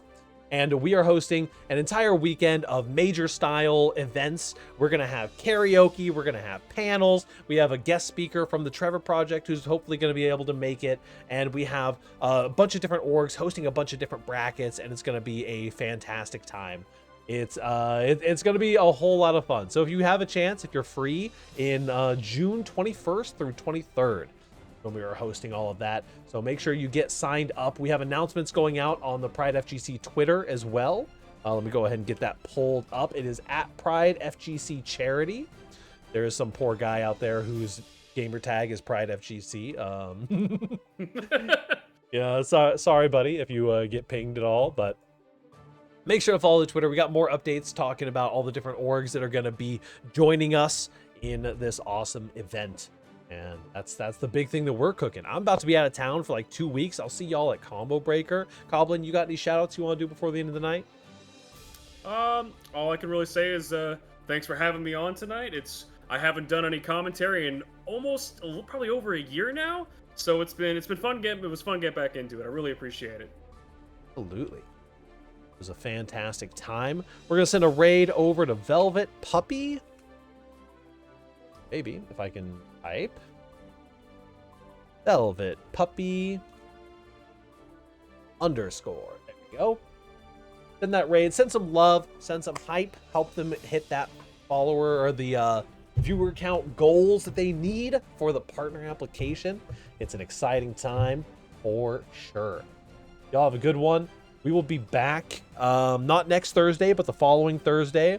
And we will be here next Monday for the Grand Blue bracket. I'm going to be conscripting Texas Tibbers to help me run some production while I'm out of town. So she if she knows it or not, she's going to be helping me out a little bit next week. So make sure to sign up for the Grand Boom bracket as well.